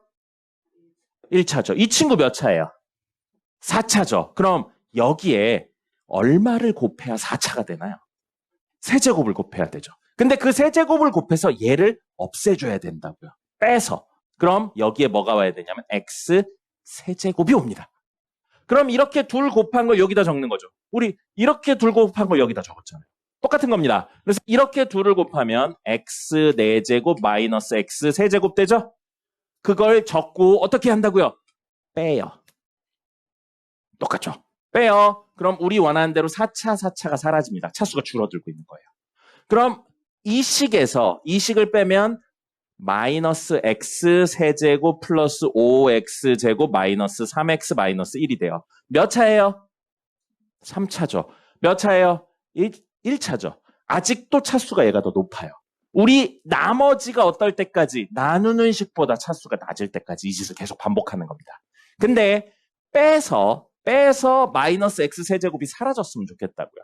그럼 여기 써야 되는 건 마이너스 x 세제곱이 적혀야겠죠. 이렇게 곱해서 마이너스 x 세제곱이 적히려면 마이너스 x 제곱이 와야겠네요. 수 대신 뭘로 하고 있는 거예요? 문자로 하고 있는 것 뿐이에요. 크기 대신 뭘로 하고 있는 거예요? 차수로 하고 있는 것 뿐입니다. 자, 그럼 곱해요. 플러스 x 제곱이 되고요. 뺍니다. 그럼 우리가 의도한 대로 사라지죠. 그래서 3차가 사라지고요. 정리하면 4x 제곱 마이너스 3x 마이너스 1이 돼요. 몇 차예요? 2차죠. 1차죠. 아직도 더 할 수 있는 겁니다. 근데 이렇게 곱해서 4x 제곱이 나왔으면 좋겠으니까 플러스 4x를 써주면 되겠네요. 그럼 4x 제곱 이렇게 곱하면 마이너스 4x가 되고요. 얘를 빼줘요. 그럼 x 마이너스 1 남겠죠? 몇 차예요? 그럼 차수가 같네요. 작아야 되는데 아직도예요. 그럼 똑같이 한 번 더. 여기 곱해서 이걸 없애려면 1 오면 되겠네요. 그럼 x 마이너스 1이죠? 빼면 0이죠. 이건 나누어 떨어졌네요. 나누어 떨어져서 검산식 한번 적어볼까요? 검산식 적으면 x 4제곱 마이너스 2x 세제곱 플러스 5x 제곱 마이너스 3x 마이너스 1은 x 마이너스 1로 나누면 여기에 목 적어야 돼요. 목 누구예요? 얘잖아요. x 세제곱 마이너스 x제곱 플러스 4x 플러스 1이고요. 나머지 0이긴 하지만 여기 적어주겠습니다. 몇 차예요? 0차, 상수가 됩니다. 그렇기 때문에 우리 지금 형태가 맞게 된 거죠. 그럼 이게 뭐가 되는 거예요? 몫이 되고요. 이게 뭐가 되는 거예요? 나머지가 되는 거죠. 됐습니까? 식의 나눗셈은 뭐에 대한 이야기만 하시면 되는 거예요. 대소 비교가 불가능하기 때문에 차수에 대한 내용으로만 이야기를 하는 겁니다. 그래서 곱해서 차수를 점점 낮춰가는 구조로 가는 겁니다. 특별히 방법은 없고요. 이렇게 하는 거고 이걸 가지고 조립제법이라는 걸 할 겁니다. 조립제법이라는 걸 할 거고요. 적어주세요. 조립제법까지는 하셔야 됩니다. 적으세요. 보겠습니다. 조립제법이에요. 조립제법이고 재라는 게 나눈다는 뜻입니다. 그래서 조립은 이제 우리 뭔가 이렇게 조각조각 돼 있는 거 조립하는 그 조립이거든요. 그래서 나누는 방법에 대한 내용인데 풀이 방법이에요. 풀이 방법. 근데 사실은 뒤에 가면 안 씁니다. 뒤에 가면 안 써요. 왜냐하면 이게 번거로워요. 뒤에 가면. 근데 알긴 알아야 돼요. 학교 시험 문제에 이 조립제법을 활용하는 문제가 나옵니다. 그래서 알긴 알아야 돼요. 알긴 알아야 돼서 자 조립제법은요. 방법이에요. 그러니까 다시 말하면 왜는 없어요. 암기하시면 됩니다. 풀이 방법에 관련된 내용이니까 암기하고 활용하시면 되는 이야기고요. 아마 알고 있을 겁니다. 알고 있는데 이거는 단점이 있어요. 그 단점이 2가지가 있기 때문에 안 씁니다. 사실은. 뒤에 가면 잘 안 써요. 근데 반대로 그 2가지에 해당하지 않는 내용들이면 간단하게 쓸 수 있는 문제들이 몇 개 있어서 그것 때문에 쓰는 거예요. 그리고 이따 예시도 보여드릴게요. 자, 1번, 2번 있는데 조립제법은 첫 번째 뭘로만 이야기해야 되냐면 1차로 나눌 때만 쓸 수 있습니다. 2차나 3차로 나눈다면 쓸 수가 없어요. 그래서 나누는 식이 1차일 때만 써야 되고요. 그 다음에 나온 몫을 나누는 식의 1차의 개수로 나눈다예요. 이 두 가지 단점이 있기 때문에 쓰지 않습니다. 그리고 왜인지에 대한 설명은 드릴 거예요. 왜인지에 대한 설명은 드리는데 역시 풀이 방법이기 때문에 그냥 암기하고 활용하는 게 훨씬 더 중요합니다. 그리고 나중 되면 자연스럽게 왜인지도 다 알게 돼요. 자, 그래서 예를 들어볼까요? 예를 들어서 정석에 있는 친구로 보죠. 정석에 있는 친구 보시면 뭐를 할 거냐면요. 2x 세제곱 마이너스 3x 플러스 5를 무엇으로 나눌 거냐면 x 마이너스 3으로 나눈다 하고요. 아까 직접 나누는 건 보여드렸으니까 조립제법 하는 거 보여드릴게요. 조립제법 하는 건 자, 이 친구들의 개수를 적습니다. 개수를 적어요. 순서대로 적습니다. 2, 3차의 개수 2죠. 2차 없죠? 이유는 0이니까 개수가. 그 다음에 1차의 개수 마이너스 3, 상수 5 이렇게 순서대로 적고요. 그 다음에 이렇게 니은자 적어줍니다. 그 다음에 뭘 쓸 거냐면 이쪽에다가는 요거 있죠. 자, 1차예요. 1차예요. 이걸 0으로 만드는 값이요. x-3을 0으로 만드는 값 얼마예요? 이걸 0으로 만드는 값 3이죠. 그걸 여기다 적어줍니다. 방법이니까 그냥 암기하시면 돼요. 그리고 중요하지가 않아요. 그래서 그냥 이 정도만 설명을 드리는 겁니다. 그냥 따라 하시면 돼요. 자, 그럼 이 다음에는 어떻게 하냐면요. 반복해요. 첫 번째만 틀리고요. 이거 그대로 내립니다. 이거 그대로 내려서 값을 적어주시고요. 이게 첫 번째. 그 다음은 계속 반복할 거예요. 계속 반복할 거고요. 어떻게 할 거냐면 둘을 곱합니다. 그걸 여기에 적어줘요. 그럼 얼마죠? 3 곱하기 2니까 6이죠. 6이죠. 그 다음에 이렇게 해서 내릴 거예요. 혹시 여기서 내리면서 이 둘을 어떻게 해야 되는지 아시는 분 있나요? 더합니다. 그럼 얼마예요? 6이죠. 이제 이걸 반복해요. 뭘 반복한다고요? 이렇게 곱해서 여기 적어요. 그럼 얼마예요? 한 다음에 둘을 더해서 밑에 적어요. 얼마예요? 그 다음에 다시 이렇게 곱해서 여기 적어요. 45죠. 그 다음에 이렇게 둘을 더해서 밑에 내려요. 이죠. 그 다음에 마지막에 여기 니은 써주면 됩니다. 그럼 앞에 있는 친구가 바로 뭐가 되냐면 몫이 돼요. 그 다음에 뒤에 있는 친구가 나머지가 되는 거죠. 그럼 아까 전처럼 검산식 형태로 적어볼까요? 검산식 형태로 적으면 2x 세제곱 마이너스 3x 플러스 5는 x 마이너스 3으로 나누면 자, 얘가 몫이라고요. 몫이고 정확히 지금은 몫의 개수를 적어 놓은 거예요.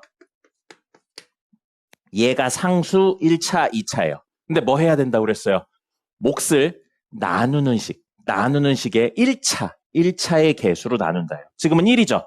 그러니까 나눌 필요 없이 그대로 적으면 됩니다. 그래서 2x제곱, 여기가 상수 1차, 2차니까 여긴 1차라 6x 플러스 15가 되고요. 더하기 나머지 50이 됩니다. 됐죠? 이렇게 적으시면 돼요. 방법이고요. 왜인지 하나 설명드린다고 그랬어요. 요거 왜 그렇게 하는지. 만약에 똑같은 친구를 이번엔 누구로 나눌 거냐면 2x-6으로 나눠볼게요. 됐죠? 2x-6으로 나눠볼게요. 그러면 이걸 0으로 만든 x값 얼마입니까? 3이죠. 그럼 똑같아요. 여기 3 적고 나서 그대로 가는 거 똑같잖아요. 그럼 여기에서 똑같은 이 친구를 2x-6으로 나누면 몫이 n인데 얘를 뭘로 나눠야 된다고요? 요거의 개수 2로 나눠야 돼요. 그럼 요거 뭐가 되냐면 1x제곱 플러스 3x 플러스 2분의 15 하고 나머진 그대로 50 적으시면 됩니다. 그럼 이 식하고 이 식이 같나 보면 같아요. 여기 보시면 x-3하고 공통인 인수 2 있죠? 이걸 여기 곱했을 때 얘랑 같잖아요. 그러니까 사실 곱했을 때 같다는 건 다시 말하면 얘로 나눴다는 이야기인 겁니다. 그래서 이렇게 해줘야 되고 요 두 가지 단점 때문에 사실 잘 안 써요. 네. 근데 문제를 풀다 보면 어쩔 수 없이 써야 되는 문제가 딱 하나 있어요. 그거랑 중간 과정을 물어보는 문제가 학교 시험에 나옵니다. 그래서 있는 거지 조립제법을 막 너무 디테일하게 하고 막 그럴 필요는 없습니다. 응.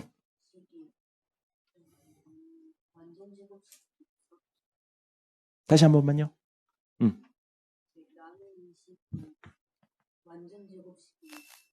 조립제법을요? 완전 제곱식이면 2차잖아요. 뭐라고요? 뭐가 하나니까 써도 되냐?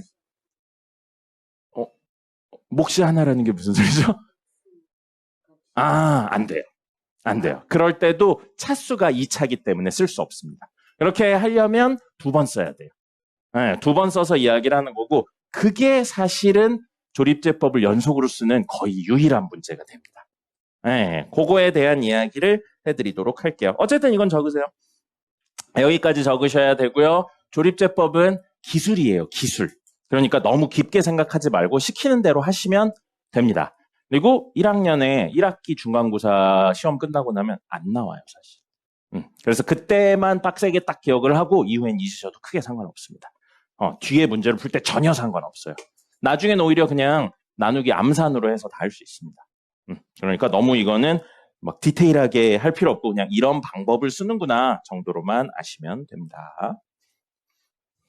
됐고요. 그다음에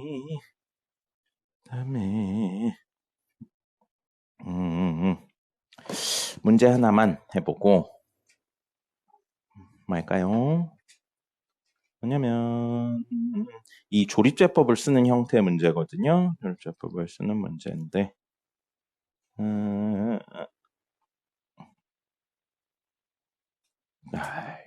없네. 자, 예를 들어서요.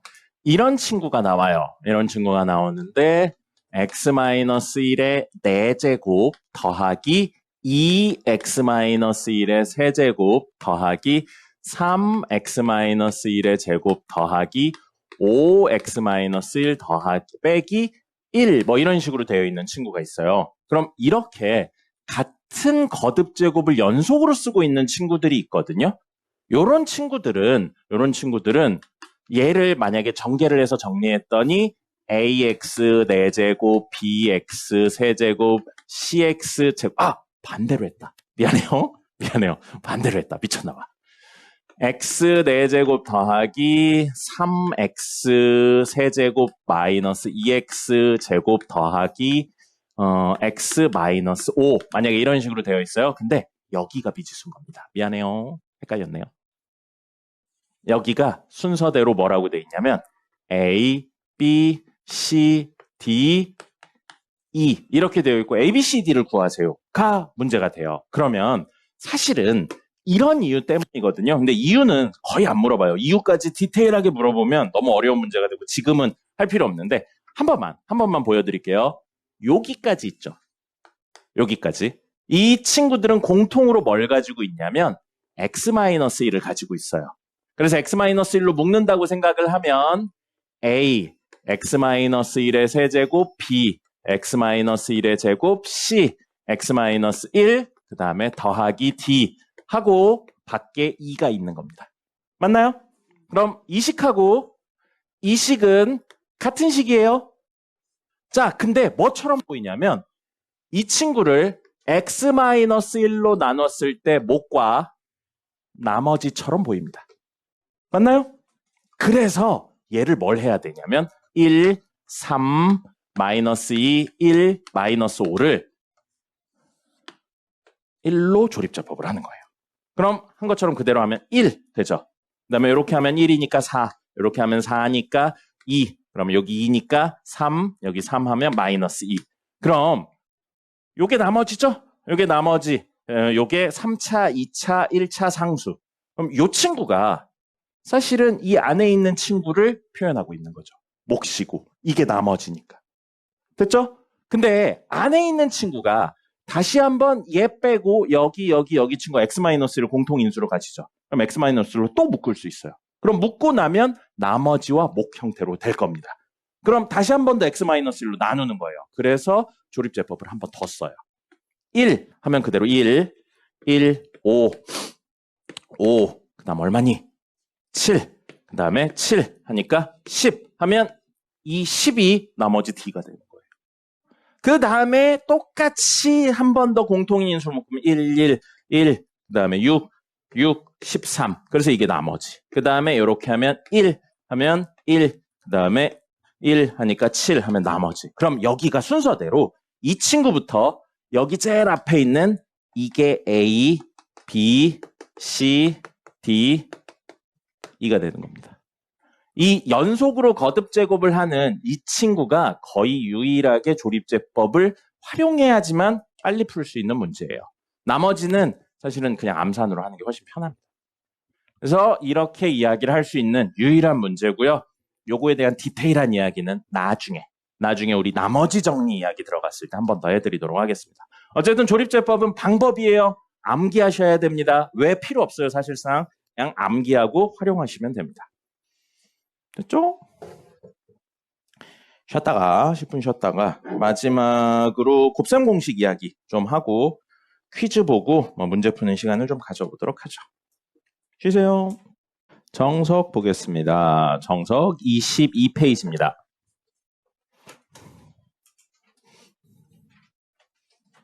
정석 22페이지고요. 요거는 그냥 보기만 하세요. 우리 지금 하고 있는 이야기가 마지막 이야기가 곱셈 공식입니다. 곱셈 공식인데 곱셈 공식을 왜 하냐면 사실은 이걸 하려고 하는 거예요. 인수분해요. 아까 차수가 높은 친구들 2차, 3차, 4차 이런 친구들을 곱셈으로 표현하는 걸 하려고 인수분해를 한다. 그래서 이제 근을 구한다 이런 이야기 했잖아요. 그래서 곱셈 공식하고 인수분해는 동전의 양면 같은 겁니다. 같은 거예요, 사실은. 뭐냐면 이런 거죠. 여기 있네요. 이걸로 가야지. x 플러스 1, x 플러스 2 이렇게 되어 있는 친구를 전개해요. 전개합니다. 전개하면 이렇게 곱해서 x제곱 이렇게 곱하면 2x 이렇게 곱하면 x니까 둘 다 해서 3x 그 다음에 이렇게 곱하면 2가 되겠죠. 그래서 이렇게 곱셈으로 표현된 친구를 전개해서 싹 다 풀어내요. 그럼 여기서 여기로 가는 건 사실 같은 겁니다. 같은 거예요. 그래서 이렇게 되어 있는 친구를 곱셈으로 바꾸는 걸 우리 인수분해. 곱해져 있는 친구를 싹 다 전개하는 걸 우리는 곱셈 공식이라고 부르는 겁니다. 결국 같은 거고요. 인수분해를 하기 위해서 눈에 익숙하게 하려고 이렇게 하고 있는 것 뿐입니다. 다시 말하면 그냥 기술이에요. 암기고요. 그래서 암기를 해야 된다 내용이고 인수분해 자체는 모르셔도 돼요. 알면 좋은데 모르셔도 되니까 그냥 보기만 하세요. 소인수분해라는 게 있었습니다. 소인수분해라는 게 있었고 여기에서 수학에서 분해라는 말을 쓰죠. 이게 이제 영어에 있는 단어를 그대로 가져오다 보니까 좀 생긴 일인데 분해가 나눈다의 의미가 아니에요. 이렇게 막 조각조각 낸다 그런 뜻이 아니고 분해는 곱셈이라고 생각하시면 됩니다. 수학에서 분해라는 표현이 쓰여 있으면 대부분 곱셈을 의미합니다. 대수까지 하신 분이 있으려나 모르겠는데 아마 없는 걸로 알고 있는데 나중 가면 대수 가서 부분, 분수, 분해라는 걸 해요. 그럼 거기서의 분해도 곱셈의 의미를 가집니다. 그리고 여기 소인수 있는데 요 인수라는 표현이 사실 이 곱셈하고 연결되어 있거든요. 곱해지는 값이에요. 곱해지는 값인데 앞에 소가 붙었잖아요. 이 소는 소수를 의미합니다. 그래서 소인수분해는 소수의 곱셈으로 표현하는 걸 소인수분해라고 이야기를 합니다. 그래서 우리 36이 있어요. 36은 그냥 곱셈으로만 표현하면 12 곱하기 3이죠. 근데 이거 소수예요? 이거 소수예요? 이거는요? 아니죠. 그래서 소인수분해가 아닙니다. 그래서 소수가 아닌 친구를 소수들의 곱셈으로 계속 표현하는 거였죠. 초등학교 때 어떻게 했어요? 이렇게 해서 3, 4. 그럼 이건 소수인데 소수 아니죠? 4를 2, 2로 바꿔서 2의 제곱 곱하기 3의 제곱으로 바꾸는 게 사실 소인수분해였었죠. 됐습니까? 그럼 이건 수니까 소수라는 개념이 존재했어요. 근데 지금은 수가 아니고 뭐에 대한 이야기를 하고 있어요? 식에 대한 이야기를 하고 있죠. 그러니까 인수분해라고만 이야기를 한 겁니다. 그래서 인수분해는 결국 인수들의 곱해지는 식들의 곱셈 형태로 표현한 게 인수분해예요. 됐습니까? 그리고 그 형태를 어떻게 하려고 알아내기 위해서 여기서 여기로 가는 거, 여기서 여기로 가는 거, 왔다 갔다 하는 게 우리 첫 번째 이야기가 됩니다. 그러면서 여러분들은 선생님은 적을 거지만 귀찮게 적을 거지만 여러분들은 표시만 하면 되겠어요. 정석 22페이지에 보시면 곱셈 공식 해서 10개 있습니다. 물론 10개 다 외우면 좋아요. 나쁠 건 없습니다. 나쁠 건 없는데 자주 쓰이는 거 중심으로 외우고 나머지는 문제 풀면서 찾아보면서 하시면 됩니다. 여러분이 당장 시험 봐야 되는 게 아니잖아요. 그러니까 찾아보면서 눈에 익숙해지면 됩니다. 이걸 외우려고 막 많이 쓰고 그럴 필요 없어요. 문제 많이 풀다 보면 자연스럽게 외워집니다. 그래서 우선 가장 많이 나오고 기억을 해야 되는 거 1번, 2번입니다. 3번, 4번은 그냥 많이 하면 되는 거지 이걸 외운다고 해서 의미가 없어요. 그래서 곱셈 공식 중에 1번하고 2번은 중등이에요. 사실 중3 내용이죠. 중등 곱셈 공식. 1번하고 2번이고요. 1번 보고 우리 완전제곱식이라고 해서 외웠었죠. 원래는. 문제에서는 플러스 마이너스 나눠져 있는데 a 뿔마 b의 제곱은 a제곱 뿔마 2 둘의 곱 더하기 뒤에 거의 제곱. 이렇게 되는 거고요. 그 다음에 두 번째 친구 우리 뭐라고 불렀어요? 덧셈 뺄셈 있으니까 합차 공식이라고 불렀죠. 그래서 a 더하기 b, a 마이너스 b는 a제곱 빼기 b제곱입니다. 자, 그럼 여러분들 22페이지에 1번, 2번 앞에 이렇게 하시고 필수라고 적어주세요. 당연히 알고 있어야 되는 겁니다. 됐죠? 나중에 되면 뭐 하셔야 되는 거예요? 우변을 보고 좌변. 좌변을 보고 우변. 이게 왔다 갔다 하실 수 있어야 되는 겁니다. 그 다음에 3번, 4번은 말씀드렸다시피 이 형태를 외우는 건 의미가 없습니다. 그냥 하는 방법을 기억해야 되고 요건 그래서 패스하고요. 5번도 패스할 겁니다. 5번까지. 5번 있죠? 5번 보면 x 플러스 a, x 플러스 b, x 플러스 c 이렇게 나왔어요. 그럼 문제 이게 뭐라고 되어 있냐면 x세제곱 플러스 a 더하기 b 더하기 c x제곱 막 이런 식으로 나왔는데 이거 외우는 거 아닙니다. 외울 필요 없고요. 물론 외우면 좋아요. 근데 이걸 외우기 위해서 시간을 쓸 필요는 없고요. 5번 옆에는 뭐라고 이야기 쓰시면 되냐면 전개라고 적어주세요. 이거 그냥 전개하시면 됩니다. 이걸 외울 필요 없고요. 자, 여기 보시면 항 두 개죠. 항 두 개죠. 그럼 이렇게 곱하면 동류항 정리하기 전에 4개의 항이 나옵니다. 그럼 그 4개의 항에 이 두 개를 곱하면 총 8개의 항이 나와요. 그래서 전개를 하는데 언제까지 전개하냐면 전개했을 때 10개 이내가 나오면 전개한다고 생각하시는 게 속 편합니다. 공식 모르겠다. 근데 전개했는데 10개 이내 항이다. 그러면 전개예요. 그럼 뭐도 전개를 하는 거냐면요. 사실은 6번도 전개해도 괜찮습니다. 6번 보시면 a 더하기 b 더하기 c의 제곱이죠. 그러면 이 제곱이라는 건 사실 a 더하기 b 더하기 c를 한 번 더 곱하는 거잖아요. 그럼 여기 3개 있고 여기 3개 있죠. 이거 전개하면 9개의 항이 나와요. 동류항 정리하기 전에. 9개죠. 10개 이내니까 어떻게 한다고요? 그냥 전개하는 겁니다. 물론 너무 자주 나오니까 이건 완전 제곱식 형태라 너무 자주 나와서 우변에 있는 이 친구를 외워놓으면 도움이 됩니다. 외워놓으면 도움이 되는데 이걸 못 외웠다고 이게 어떻게 되어 있는지 모른다고 문제를 못 풀지는 않는다는 거죠. 이렇게 되는 건데 이것도 전개하시면 됩니다. 그리고 동시에 많이 쓰이니까 나중엔 자연스럽게 암기가 될 거예요. 됐죠? 이걸 못 외웠다고 막 뭐라고 하시면 안 돼요. 희재씨 정신 차리시고요. 자, 그 다음에 7번, 8번 있죠. 7, 8번. 아주 중요해요. 이거 고등 내용입니다. 이거 고등 내용이고 필수예요. 고등입니다. 그리고 7번, 8번은 외우셔야 돼요. 이건 꼭 외우셔야 됩니다. 왜냐하면 문제에 되게 많이 나와요. 그래서 이걸 모르면 풀 수 없는 문제들이 너무 많이 나옵니다. 너무 많이 나와서 a 뿔마 b의 세제곱은 a 세제곱 뿔마 3a 제곱 b 플러스 3ab 제곱 마이너스 뿔마 b 세제곱 이렇게 되고요. 여기도 a 플러스 마이너스 b에 a 제곱 맞불 ab 플러스 b 제곱. 이렇게 되면 이건 a 세제곱 플러스 마이너스 b 세제곱이 됩니다. 이건 인수분해도 곱셈 공식도 굉장히 중요해요. 특히 이 밑에 있는 건 나중에 오메가 문제나 여러 가지 이야기들로 연결되기 때문에 꼭 기억을 하셔야 됩니다. 그래서 이건 수단 방법을 가리지 말고 외우세요. 그리고 이건 써서라도 외우셔야 됩니다. 나머지 문제를 통해서 익숙해질 수 있는데 이건 모르면 아예 문제를 못 풀어요. 그러니까 이건 꼭 써서라도 외우셔야 됩니다. 필수예요. 고등 내용이고 필수고요. 그 다음에 9번 있죠. 9번 이건 학교 시험용입니다. 무슨 소리냐면 여러분이 나중에 고등학생이 돼서 1학년 1학기 중간고사가 끝나고 나면 사실상 안 나옵니다. 안 나오니까 그 전에는 빡세게 외워놔야 돼요. 근데 끝나고 나면 안 쓰여요. 그럼 다른 이 친구들은요? 쓰입니다. 그 이후에도 쓰여요. 그러니까 이건 꼭 기억을 하셔야 되고요. 이거 안 나와요. 시험 끝나면 안 나오고요. 이건 계속 나오죠. 근데 이거 뭐 고등학교 2학년 됐는데 이걸 못하면 안 되죠. 그래서 요거는 학교 시험용이라 보면서 푸셔도 상관없습니다. 근데 7번, 8번은 외우셔야 돼요. 그리고 요거는 하나 적어줄게요. 교재.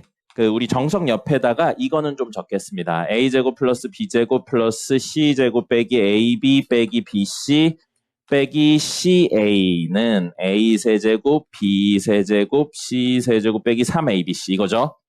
자, 이거에 옆에 공간 좀 있죠? 거기다가 이렇게 좀 적어줄게요. 자, 이거 a 더하기 b 더하기 c 그대로 적으시고 옆에 공간에 적으세요. 이 친구 있죠? 이 친구의 2배를 할 거예요. 그럼 원래랑 똑같으면 밖엔 2분의 1을 써줘야겠죠? 그래서 2분의 1 쓴 다음에 이 친구의 2배 할 겁니다. 자, 여기 봐주세요. 이건 처음 볼 때 하는 게 중요해요. 결과물만 외우면 나중에 헷갈려요. 이거 2배 할 거예요. 이거 2배 하면 a제곱 몇 개 있어요? 2배 했으니까. 2a제곱 되죠? 2개예요. 그걸 자 봐요. 여기 봐요. 보고 적읍시다. a제곱으로 나눠서 적으세요. 그 다음에 b제곱도 2개 있죠? b제곱 2개 있는 걸 b제곱으로 나눠서 적으시고요. c제곱도 2개 되죠? c제곱으로 나눠서 적으세요. 됐죠? 2배 해서 그런 거예요. 2배 했고 원래랑 똑같은 용 앞에 2분의 1 곱한 거고요. 그럼 이것도 2배 했으니까 마이너스 2ab죠?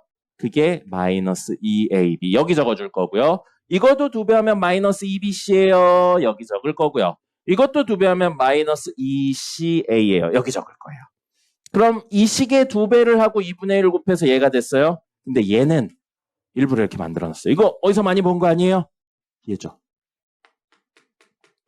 그래서 얘는 한 번 더 정리하면 a 더하기 b 더하기 c 제일 앞에 있고요.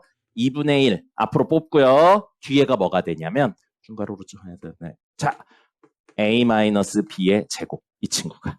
그 다음에 더하기 b-c의 제곱 이 친구가. 그 다음에 더하기 c-a의 제곱이 됩니다. 그리고 요거에 관련한 내용이 학교 시험 문제 굉장히 많이 나와요. 바꾸는 과정에 대한 내용이라든지 결과 이런 게 굉장히 많이 나오니까 이거는 학교 시험용으로 기억을 해 놓으셔야 됩니다. 그리고 요 부분 있죠? 이걸 보고 2배하고 2분의 1에서 이렇게 바꾸는 내용. 요거는 이후에도 간혹 나옵니다. 시험 이후에도. 그러니까 요거는 기억을 하셔야 돼요. 옆에 적어주세요. 문제 굉장히 많이 나옵니다. 기억하셔야 되고요. 10번은 안 나와요. 10번에 대한 내용은 나중에 보기차식으로 해결하면 되는 거라서 안 나옵니다. 그럼 우리 기억하셔야 되는 건 현재로는 1, 2번 아마 알고 계실 거고요. 그 다음에 5번, 6번은 그냥 전개하시면 됩니다. 6번 같은 경우 많이 하다 보면 외워지고요. 7번, 8번 꼭 외우셔야 되고 9번까지는 기억은 하셔야 됩니다. 알겠죠? 근데 7번, 8번은 손으로 써서라도 외우셔야 돼요. 굉장히 중요합니다. 못 외웠다면 수단과 방법을 가리지 말고 외우시고요. 9번은 그냥 몇 번 하다 보면 나와요. 그냥 공식 알고 있구나 정도만 해도 충분합니다.